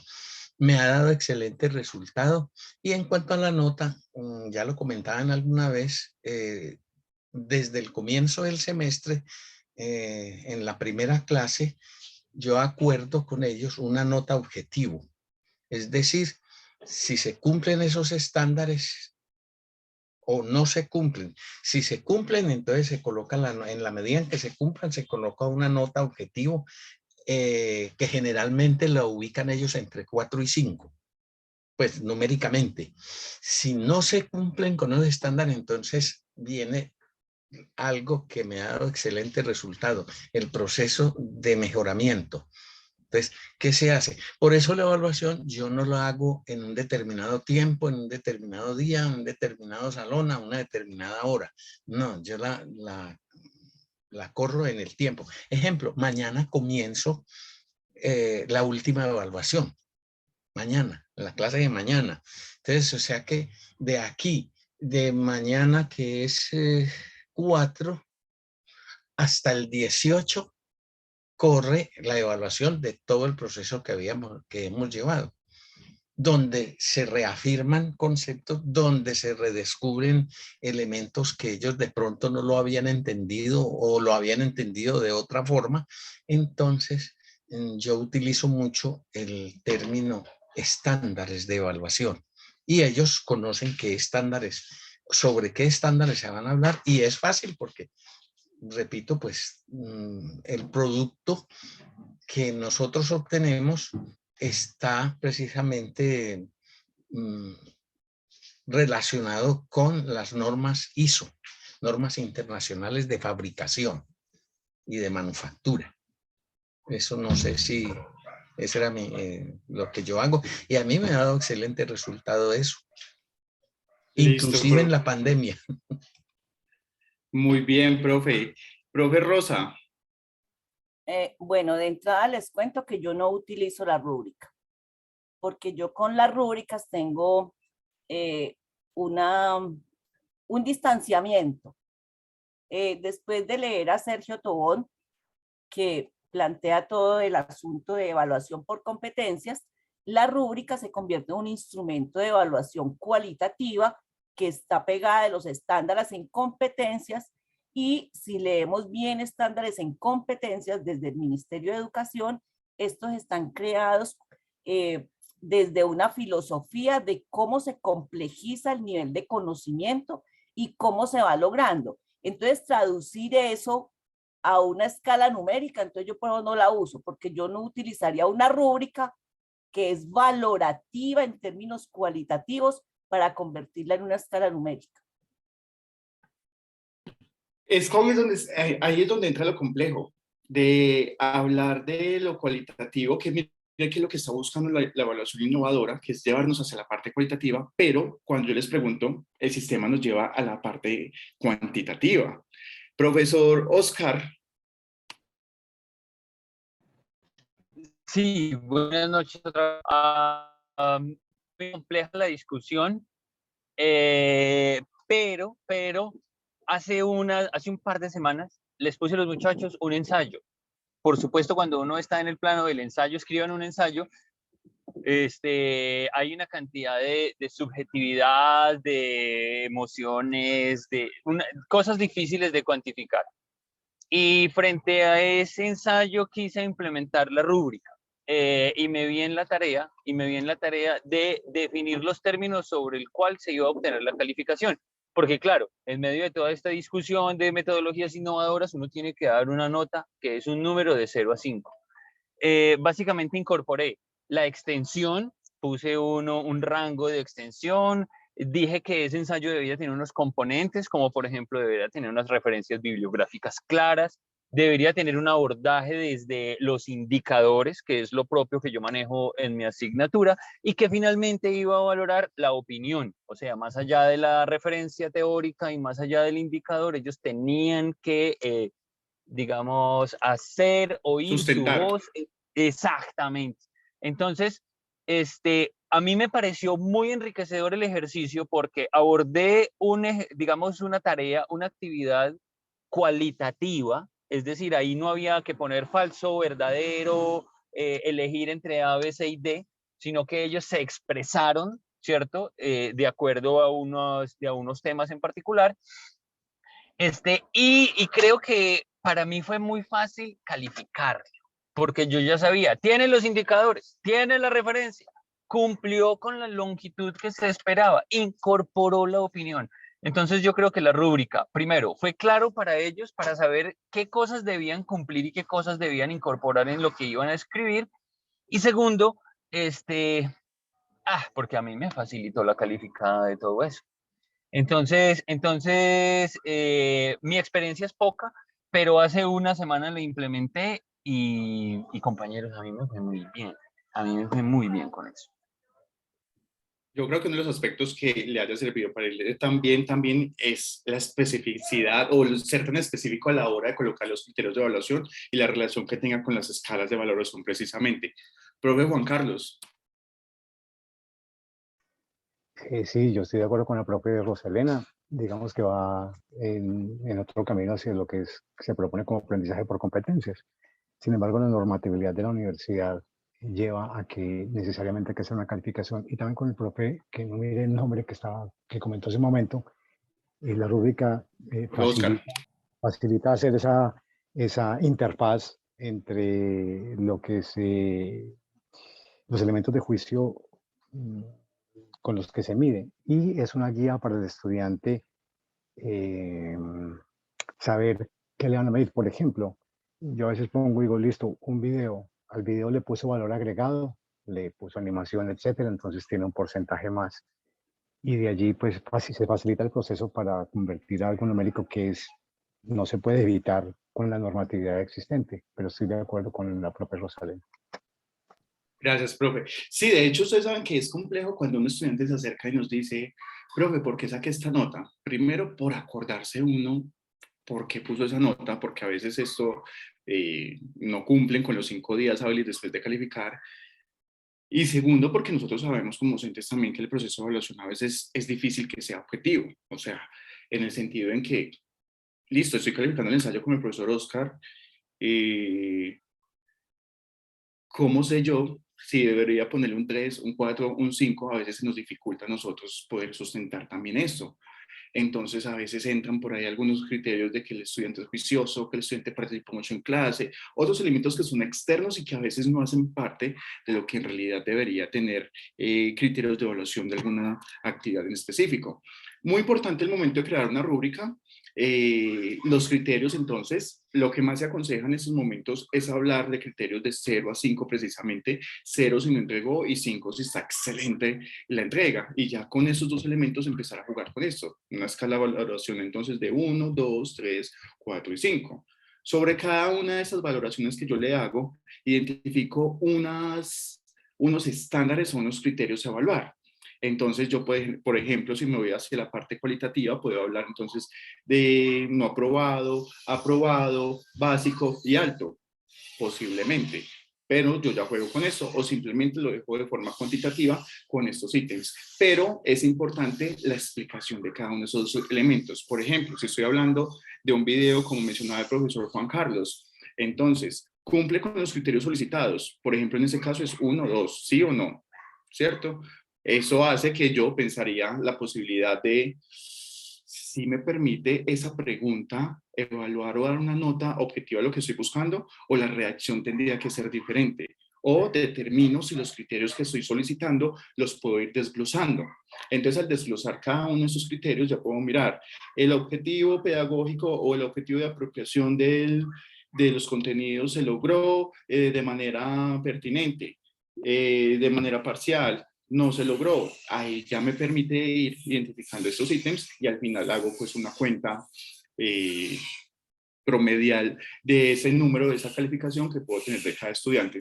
Yo, en lo personal, tiro mucho también hacia el pensamiento de la profe Rosa desde la heteroevaluación, para utilizar la rúbrica de evaluación, ¿cierto? Por hablar de esa flexibilidad que a veces pueda tener.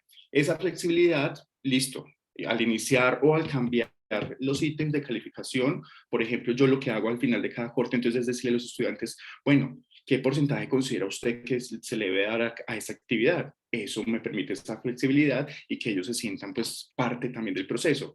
Pero me gusta mucho la rúbrica de evaluación cuando hago procesos de autoevaluación o procesos de coevaluación, porque entonces ahí sí se logra una objetividad en la calificación de compañero a compañero. Entonces, esas rúbricas, hay muchísimas páginas que me pueden servir para sacar rúbricas. Muchas de estas rúbricas yo no las tengo que hacer yo mismo. O sea, yo la verdad voy y busco en Google rúbrica para exposiciones, rúbricas para videos, y encuentro un montón de cosas ya realizadas.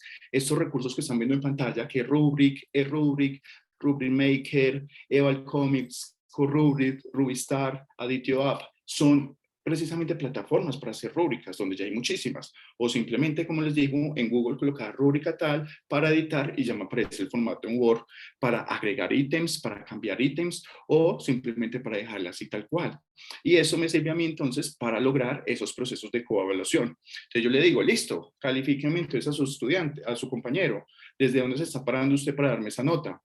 ¿Qué identificó usted en el producto que su compañero entregó? Entonces, ese tipo de estrategias permite que sea como más consciente el momento de evaluar ahí con ellos. Sí es complicado a veces trabajar la rúbrica de evaluación uno mismo porque puede ser más denso, pero por ejemplo en el caso que nos mencionó el profesor Oscar, puede facilitar algunos procesos que sean más cortos y concretos. Por ejemplo, si yo utilizo en un parcial la distribución de porcentajes o de puntos, tal pregunta tiene 2 puntos, tal otra pregunta tiene 3 puntos, que eso puede ser también como unos criterios de evaluación que pueden estar relacionados con la rúbrica, porque yo como docente identifico a qué pregunta darle más puntos o posibilidades que a otras. Entonces, eso al momento de hacer la calificación y sacar una nota final, me permite llegar a hacer unos resultados mucho más objetivos del proceso. Por el momento vamos a dejar así. Si nos alcanza, pues, de este tema de rúbricas, si nos alcanza el tiempo, pues vamos a mirar cómo lo podemos trabajar con Classroom un poquito, cómo se relacionan las actividades en Classroom con la rúbrica, porque sí me parece importante conocer como algunos elementos digitales o recursos digitales frente al manejo de la rúbrica. Tenemos también como instrumentos de evaluación innovadores lo que son las exposiciones, pero entonces estas exposiciones, ¿cómo hacemos para que varíen? Es decir, no simplemente llegar con un texto y decir capítulo 1, grupo 1, capítulo 2, grupo 2. Para la próxima semana traen la exposición hecha de media hora.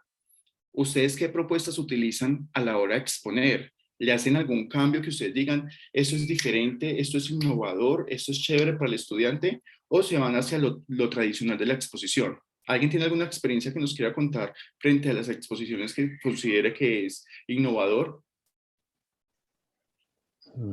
Perdón, ¿me das la palabra? Me la Sí, tomé. sí, profe, hágale.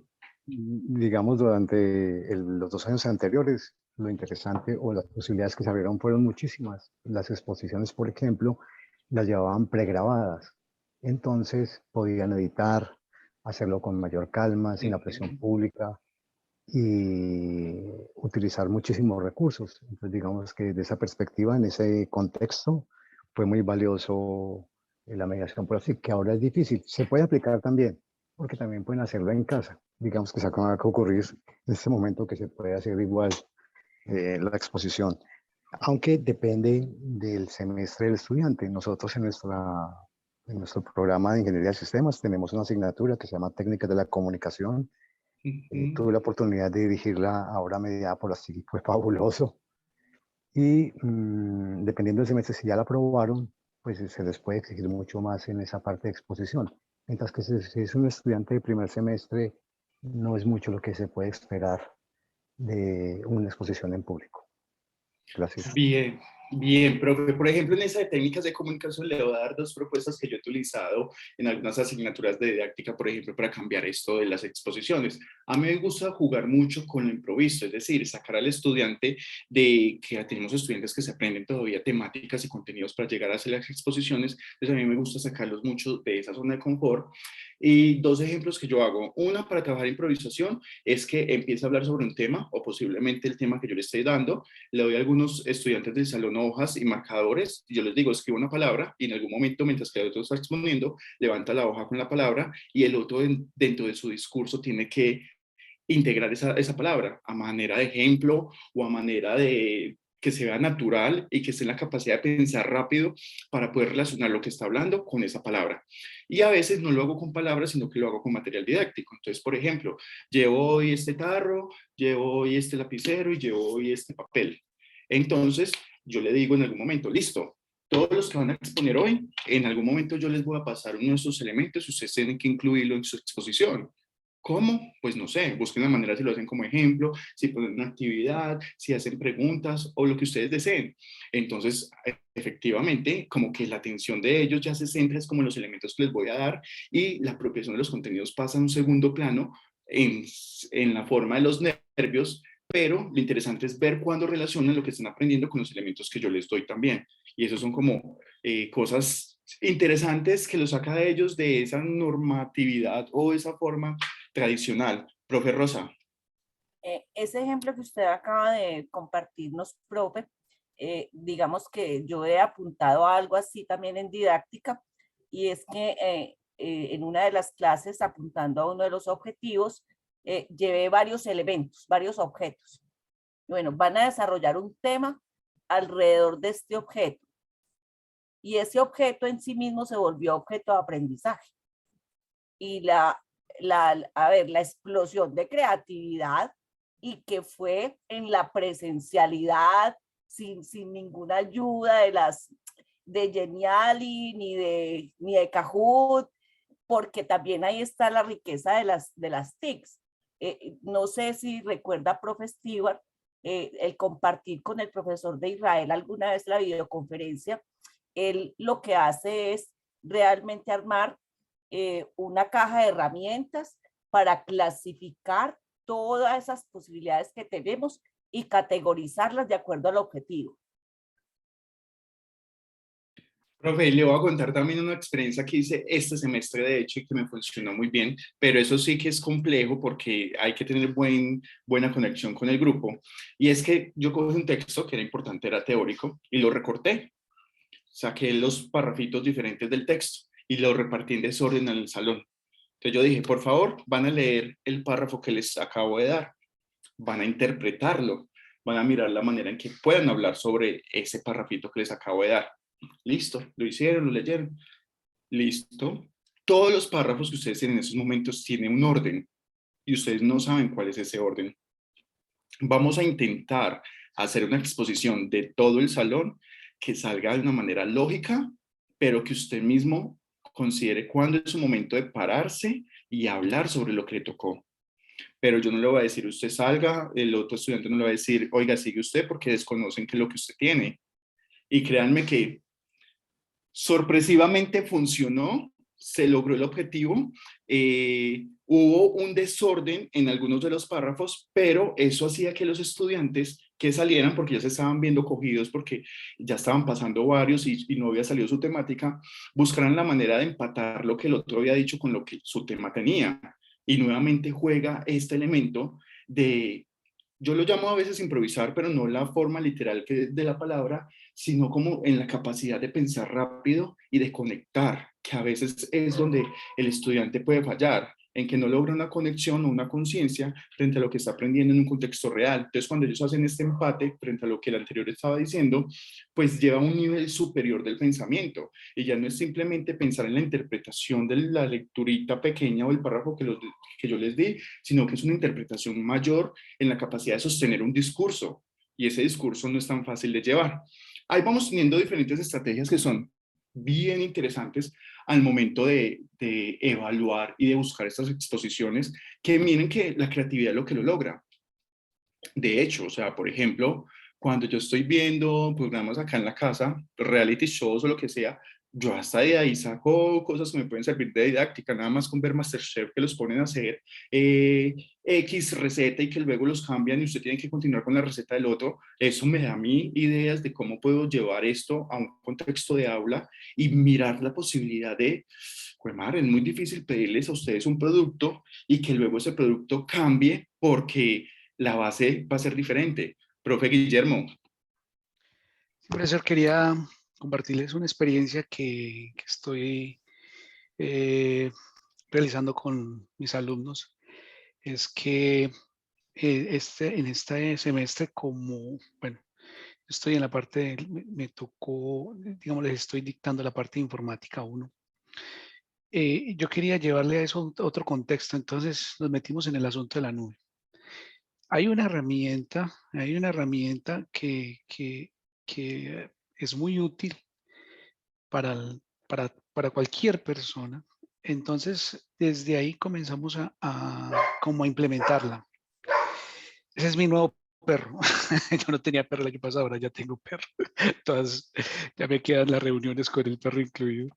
Entonces, resulta que esa herramienta se llama OneNote Class, ¿sí? El OneNote Class yo lo traje a clase para poderle incentivar a ellos el uso del OneNote. Yo le demostraba a ellos que las notas que uno toma en clase, las notas que uno toma en una conferencia, las notas que uno toma en un curso, las notas que uno toma en una especialización, todas se pueden hacer en OneNote. Pero cuando uno las hace en hojas, en papeles, en libros, pues en 3 años, en 4 años uno no sabe ni dónde están, ¿cierto? Pero cuando uno usa esta herramienta comienza a almacenar y almacenar. Y como está en la nube, pues tema que le hicimos mucha fuerza, pues siempre va a permanecer y se puede acceder desde cualquier dispositivo.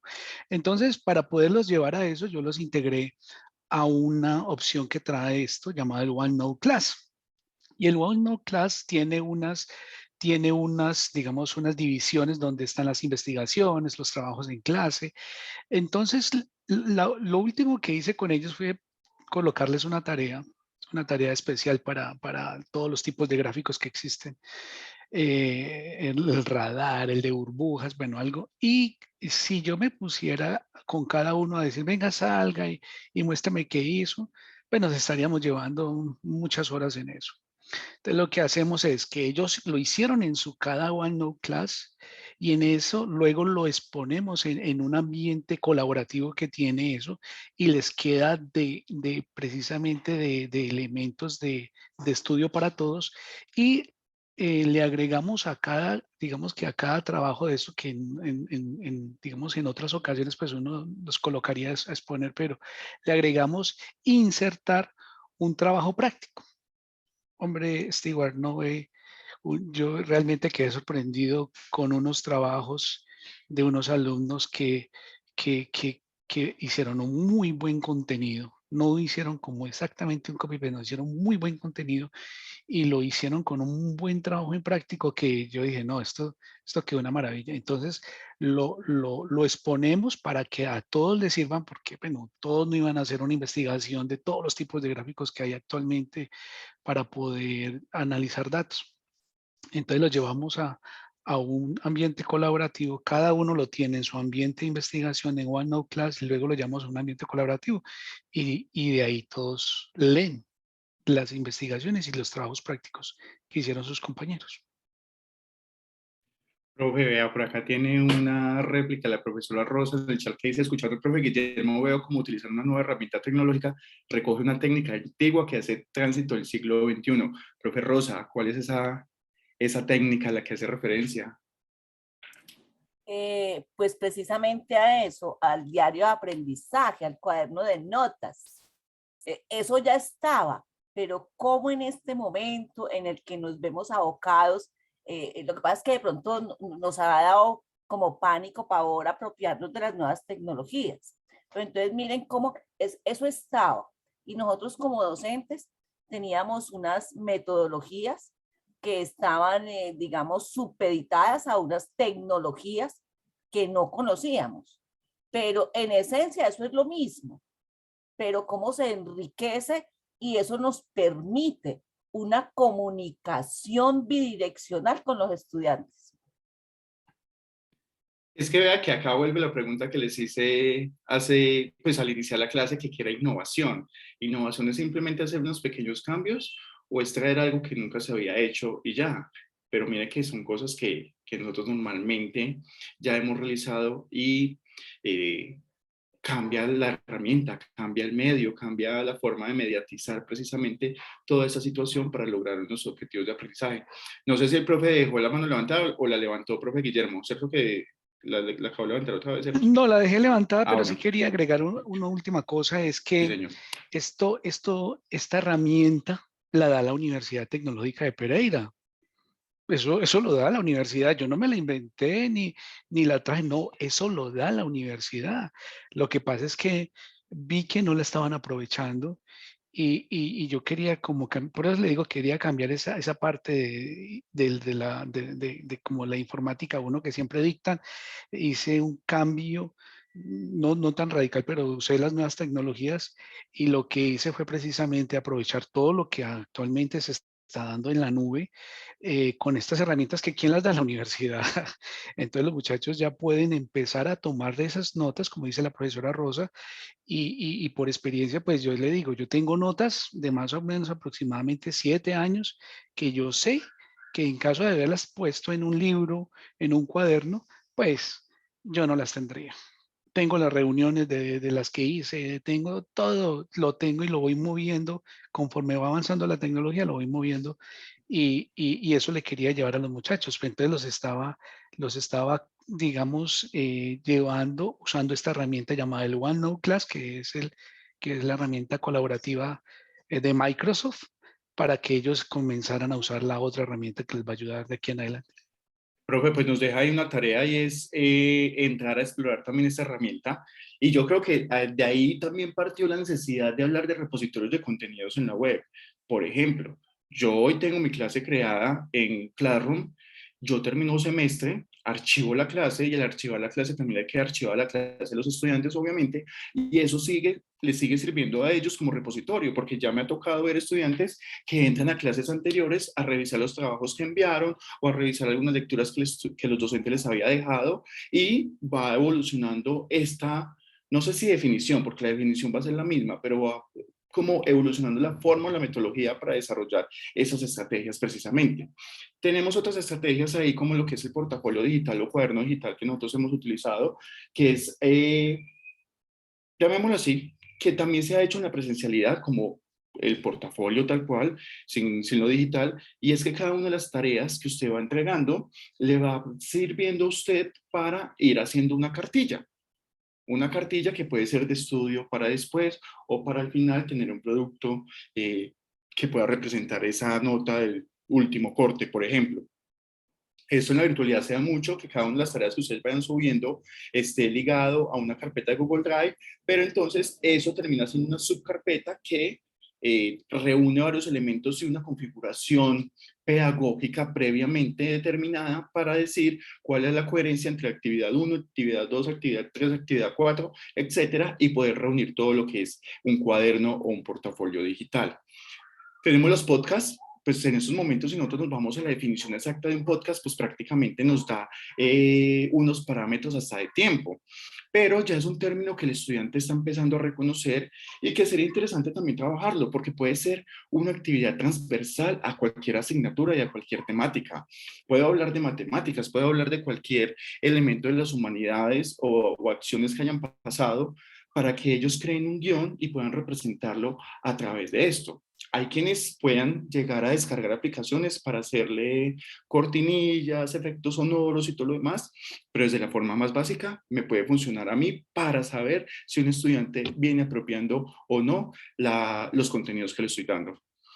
Vienen los concursos de preguntas que la profesora Rosa lo mencionó, que es tan innovador que empieza en un momento a ser aburrido, en el sentido en que ya lo está viendo uno tanto, así como en un tiempo nosotros veíamos las presentaciones de Prezi y manteníamos mareados, pero decíamos que era la maravilla, pues está pasando con esos concursos de preguntas, con Kahoot, con otros elementos, que en algunos contextos funciona como una manera de romper el hielo, en otros momentos funciona como una manera de hacer retroalimentación, y es que la competencia siempre le va a gustar a los estudiantes.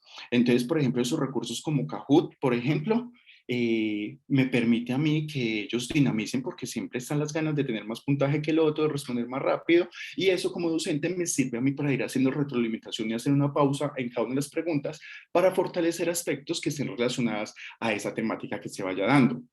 Tenemos actividades artísticas, esto es dependiendo del contexto, obviamente. Entonces, en actividades artísticas podemos hablar de una canción, podemos hablar de una obra de teatro, que personifiquen a alguien, que se tengan que vestir como en esa época, que se tengan que vestir asumiendo unos roles, y eso a veces le gusta a los estudiantes. Pero ojo, si estamos hablando de un contexto universitario, por ahí en los primeros semestres.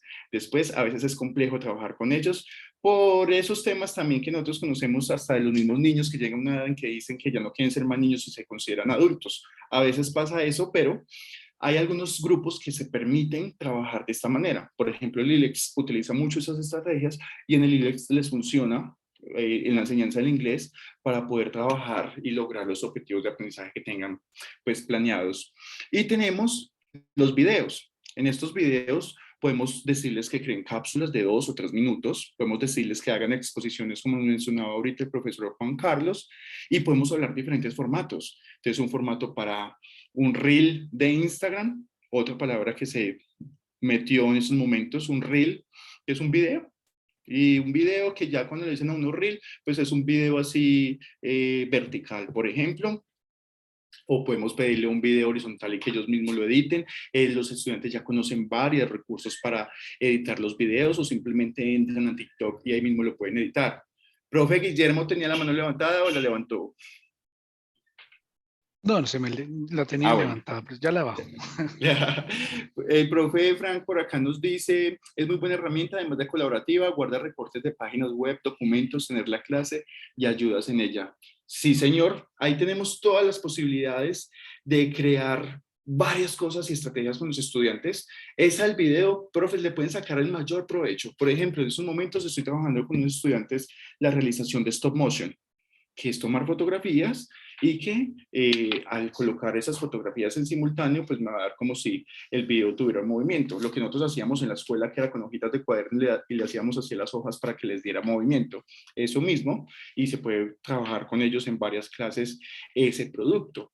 Está entonces decirle un video tipo youtuber, ellos van a entender que la estética es que tienen que hablar más rápido, que tienen que hacer transiciones mucho más rápidas y pasar de un tema a otro. O sea, es que todo esto, lo nuevo, que posiblemente a nosotros no nos gusta, tiene sus propias estéticas y sus propias características, y los estudiantes empiezan a identificarlas. Profe Rosa. Profe Stewart, el ejemplo que usted coloca es para un área específica y entonces tiene muchas, digamos, criterios técnicos para evaluar y de una área muy, muy concreta. pero yo también utilizo el video en mis clases de investigación y da muy buenos resultados. En vez de hacerme una exposición pues en PowerPoint o utilizando cualquier otra herramienta tecnológica, los pongo a hacer un video y les digo, ustedes me van a hacer el video con sus avances, pensando en que ya están ante el jurado y me van a exponer eso. Y la elaboración del video nos permite retroalimentar el proceso en que cada uno de sus proyectos está. Y no se imaginan, queridos profesores y profesoras, el gusto que le da a los chicos llegar a la sesión de ver los videos. Y yo no evalúo nada de lo técnico del video. No, y está bien, ¿cierto? Porque es que yo creo que pasa a segundo plano esa parte Exacto, técnica. porque no es mi interés, pero da muy buenos resultados. Bueno, pero le hago preguntas. Por ejemplo, ¿usted les pide un límite de tiempo y les pide que el video debe tener una estructura como tal? Sí, por supuesto. Como es investigación, entonces, bueno, ¿en qué proceso vamos de la investigación? Me van a argumentar porque estos objetivos, si están en relación con la pregunta, hasta dónde han elaborado sus categorías conceptuales. Claro, hay unos criterios, más que la rúbrica, hay unos criterios planteados para la elaboración del video, que yo no evalúo lo técnico porque no tengo el conocimiento. Pero también les he dicho, bueno, si quieren que los acompañe alguien que sabe de que ese video además les quede súper bien producido, pues lo pueden hacer. Pero da muy, muy buen resultado ponerlos a expresarse frente a la cámara. Porque como son de pantallas, eso les da una soltura, una confianza, les da seguridad, ellos se sienten súper bien. Y ahí en investigación me ha dado muy buen resultado lo del video. Y pero más sí, porque claro, están en... tiene unos criterios para elaborar el video y un más, límite de tiempo. y más porque eligen un sitio seguro donde se sientan en confianza para hacer la grabación y se van a sentir más confiados a veces que frente al público del propio salón. Entonces, si se equivocan, vuelven y repiten y editan. Y les va a servir para cuando terminen su proyecto y en realidad se van enfrentados a un jurado calificador. Así es, gracias, profe Rosa. Por acá la profe Lida también nos quiere compartir. Profe Lida. Sí, gracias. Sí, realmente el video para mí también ha sido muy útil, principalmente por el tiempo, porque pues, mi asignatura tiene demasiado contenido y pues si yo no hiciera eso me quedaría corta para la evaluación que generalmente la hago continua, ¿no? Cada tema les presento algo para que ellos trabajen, apliquen. Y lo he hecho con talleres, por ejemplo, yo les planteo unos talleres, ellos resuelven los talleres y lo exponen. Cada uno tiene asignado un tema, ellos mismos escogen qué tema quieren presentar del taller, explican lo que entendieron, resuelven el taller a través del video. También lo hacemos con casos clínicos. A lo largo del curso hacemos más o menos unos 3 videos con distintas actividades. Y al finalizar el semestre, que es lo que me gusta mucho, ellos hacen una exposición ya de un seminario, donde ya es una investigación mucho más compleja, que aplican todo lo que aprendieron en el curso, lo hacen presencial. Entonces, yo empiezo a notar que lo hacen de una manera muy natural. Es decir, que aparentemente esto de los ensayos, digámoslo así, con su taller, con su exposición, al final el seminario les queda muy fácil para ellos trabajar. Gracias. Gracias, profe Lida, por compartirlo. Claro, y llega un momento en que uno ya empieza a subirle nivel a los requisitos de la creación de los videos y empieza a modificar la forma en que le pide el video también. Esto hace que el mismo estudiante también se rete al momento de entregar los productos y uno se sorprende como docente con los resultados que tiene. Profe Frank. Sí, no, yo quería preguntar, pues todos estos planteamientos que hemos visto a través del curso, ¿cómo se miden estos autores? ¿Dónde los han implementado? ¿Cómo se ha aplicado? cómo está el nivel de inclusión de estos profesionales en la empresa privada o pública, para uno decir, bueno, cuál estrategia o qué mejor teoría o planteamiento o hipótesis está realmente funcionando y poderlo adaptar, como decía usted, a lo que somos nosotros. Entonces, es la duda que siempre me asalta. Bueno, todo esto generalmente viene de afuera, pero ¿eso ha sido exitoso? ¿Por qué ha sido exitoso? ¿Cuánto llevan en eso? Es la pregunta que me asalta escuchando todo esto que se ha estado planteando en el taller. Profe, y es muy válida esa pregunta, porque igual uno siempre dice, bueno, ¿lo que estoy enseñando es pertinente o no?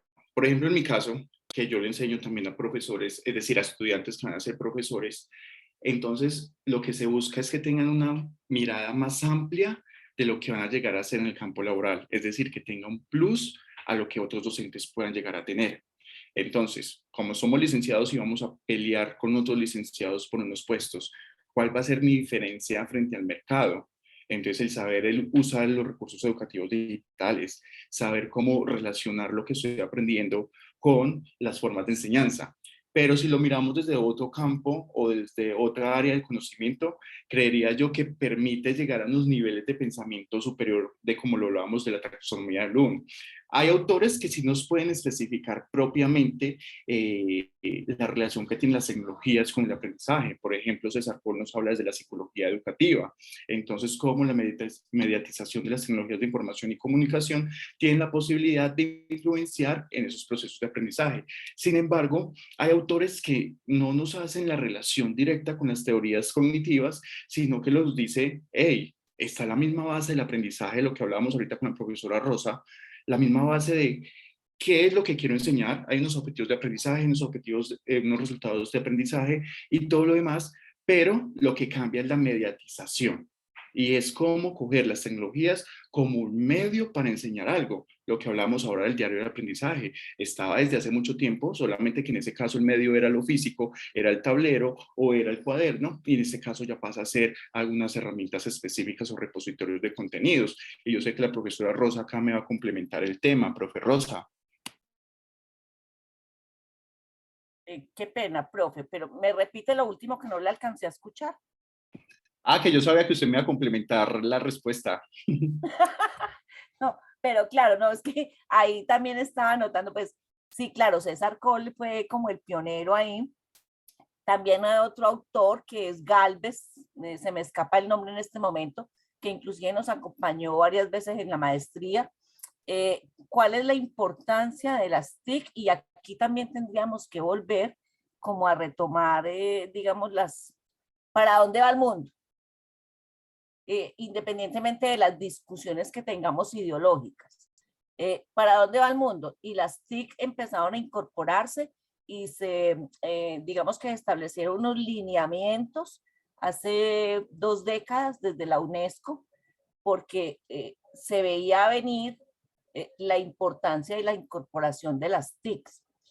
Usted, mi querido profe, tuvo la oportunidad de participar del proyecto del Ministerio de Educación en Computadores para Educar, y eso fue ya hace 1 década, y yo recuerdo que mis estudiantes en investigación empezaron a profundizar en el tema y decir, bueno, ¿eso para qué sirve? Y todos, digamos, esos proyectos de investigación que indagaron ese campo hasta hace 3 años, o sea, antes de la pandemia, encontraron que de pronto los profes no se habían realmente alfabetizado, porque no hacían una distinción entre el uso de una herramienta y el componente cognitivo al que eso llevaba. En este momento, 2022, las preguntas de los estudiantes son otras. ¿Cómo realmente el uso de las TICs, digamos, potencia el desarrollo cognitivo en el escenario de educación? Entonces, ahí hay un tránsito bien interesante para el profe que pregunta, bueno, ¿y eso quién lo ha estudiado? Pues el estudio inclusive, y en América Latina, la discusión ha sido álgida y lleva 30 años más o menos.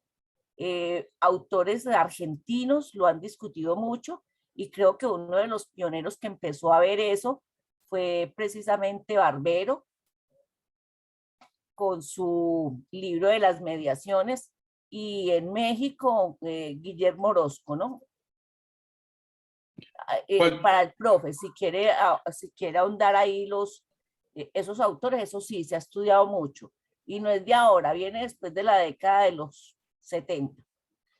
Yo digo es la aplicabilidad de cada cosa. Por ejemplo, que las herramientas, eso está bien. No vamos a discutir si un Classroom sí o un video no, se sataniza. Yo creo que uno tiene que ir dentro de los momentos, ir evaluando qué cosa sirve para qué, cómo voy a evaluar eso, si es un producto, qué voy a aplicar de eso, o sea, no estar sometido a una cuadrícula y no moverme de ahí porque el perjudicado va a ser el estudiante. Uno simplemente califica y el estudiante se gradúa, no se gradúa, pasa o no pasa el semestre.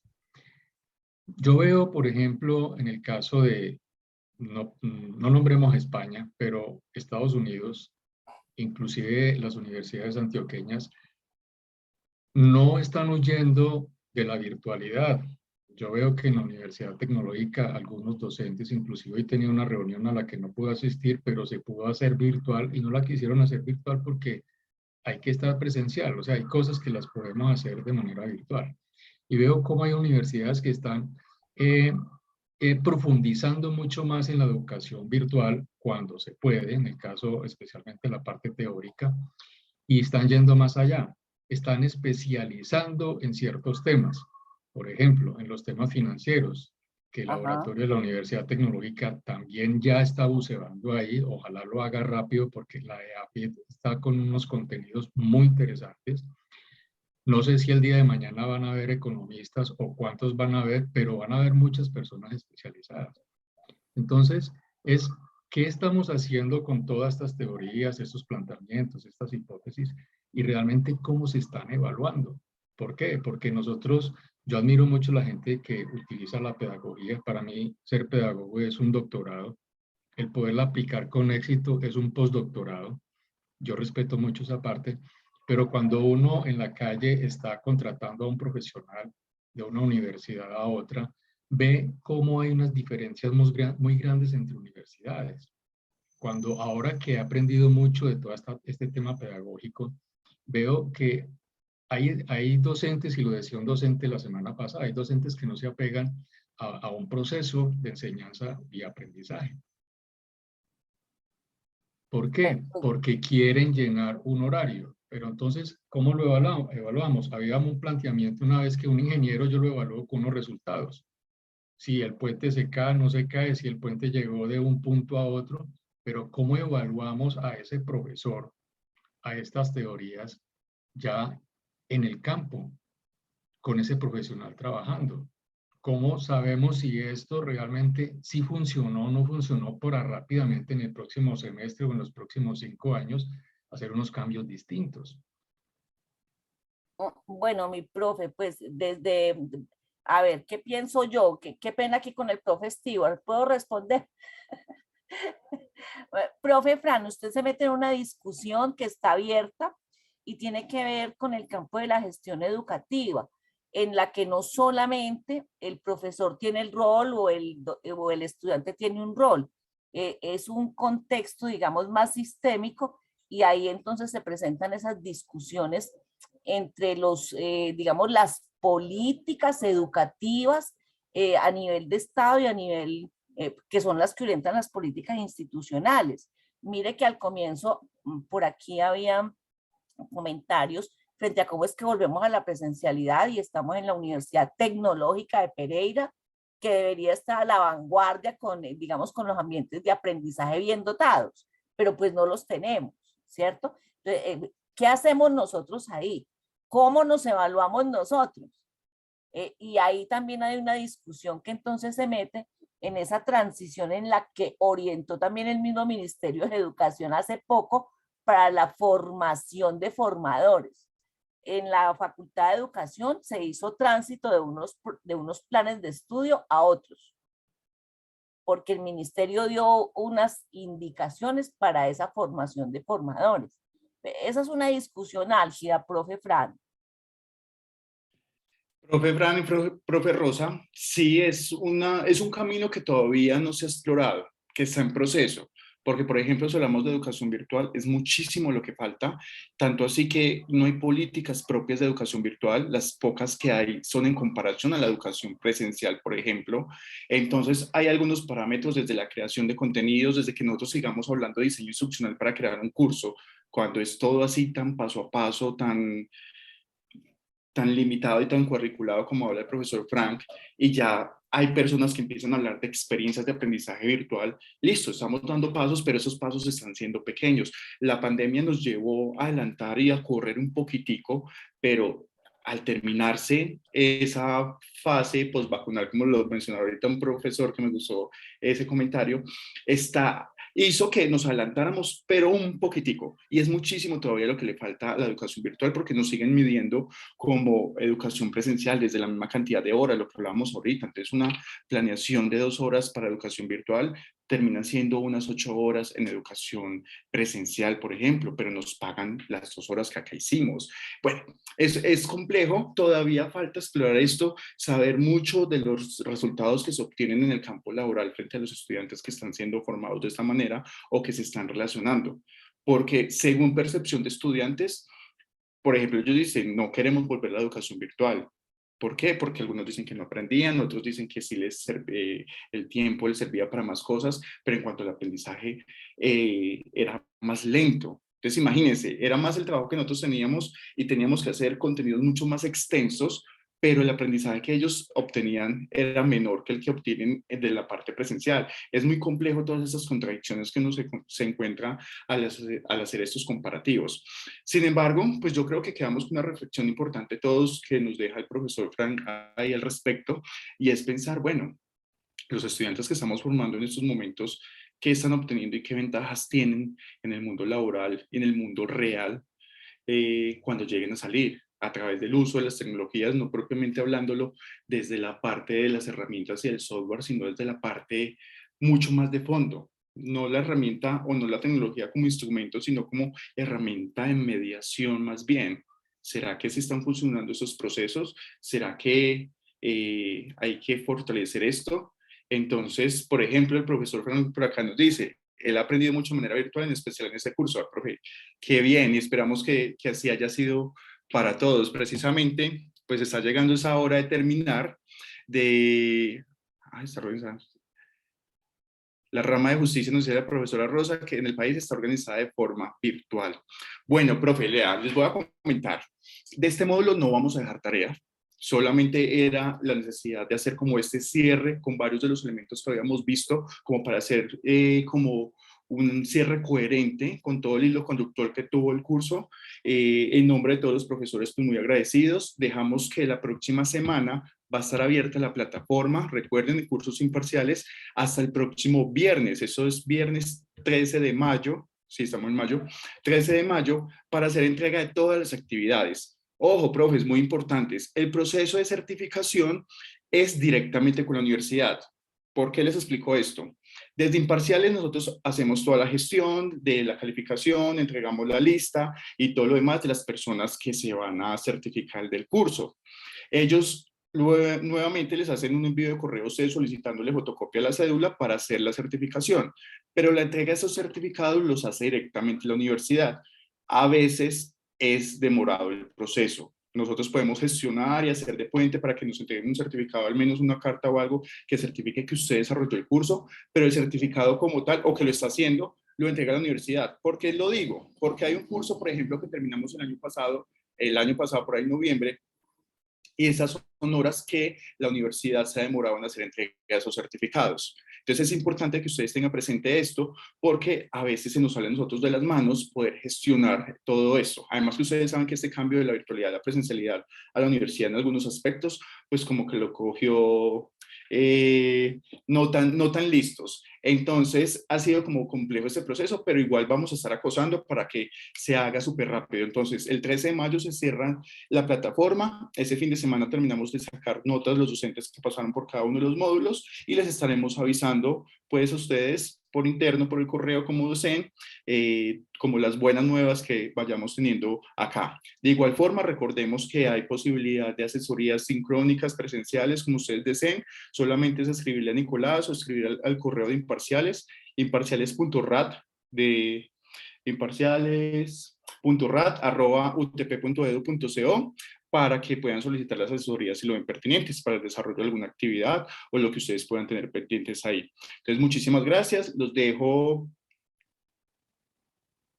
Ay, profe, pues a mí me encantaría. Por acá el profe Rosalena nos dice, ¿qué tal, profe, si desde Imparciales nos invitan a un café en el centro de visitantes para hacer honor a la presencialidad? Me parece excelente la idea. Aparte, les cuento que va a haber un foro precisamente como de experiencias post-pandemia significativas con docentes de colegios y docentes de la universidad que nos puedan acompañar para poder realizar como una conversación a ver qué aprendimos de la pandemia. Todo el mundo decía, vamos a salir de la pandemia siendo diferentes. ¿Qué tan diferentes somos? ¿Será que sí o será que no? Entonces los dejo con Nicolás para hacer el cierre, profes. Muchísimas gracias, que estén muy bien. Cualquier cosa entonces nos escriben por el correo y estoy pendiente. Chao. Bueno, le agradecemos al profe Stewart por el espacio tan fructífero que tuvimos el día de hoy. Profe, la verdad los felicito mucho por las diferentes perspectivas que nos expusieron el día de hoy. Créanme que, pues, a pesar de que yo soy estudiante, aprendo mucho pues, de ustedes, y créanme que este proceso y todos sus aportes, y también todo lo que vimos durante este curso, me aporta demasiado en mi proceso de formación.